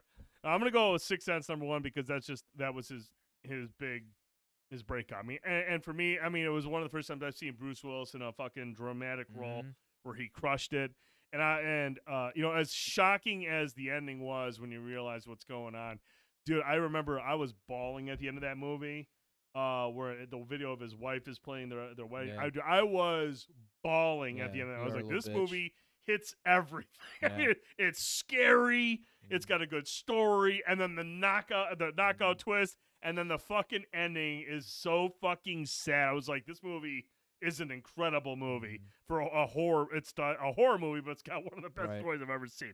I like Unbreakable, but I like Split a lot more just because it really builds on the universe of Unbreakable, and then it's the reveal at the end of Split for me was so fucking gnarly. Was so like the reveal at the end of Unbreakable was wild. You're just like, oh shit. Yeah. But dude, at the end of Unbreakable, and remember, mind you, I saw that movie late. I didn't see it right away, and I managed to sidestep everything. And when I'm watching it, and like he's talking in the mirror, and I'm just like, is that the music from Unbreakable? Yeah, and you see him at the cafe. Yeah, and all of a sudden they're going along the cafe, and the girls are talking. She's like, what was it, the guy? And all of a sudden you see David Dunn was like, holy shit! I'm like, are you kidding me? I know, that's the way I was too.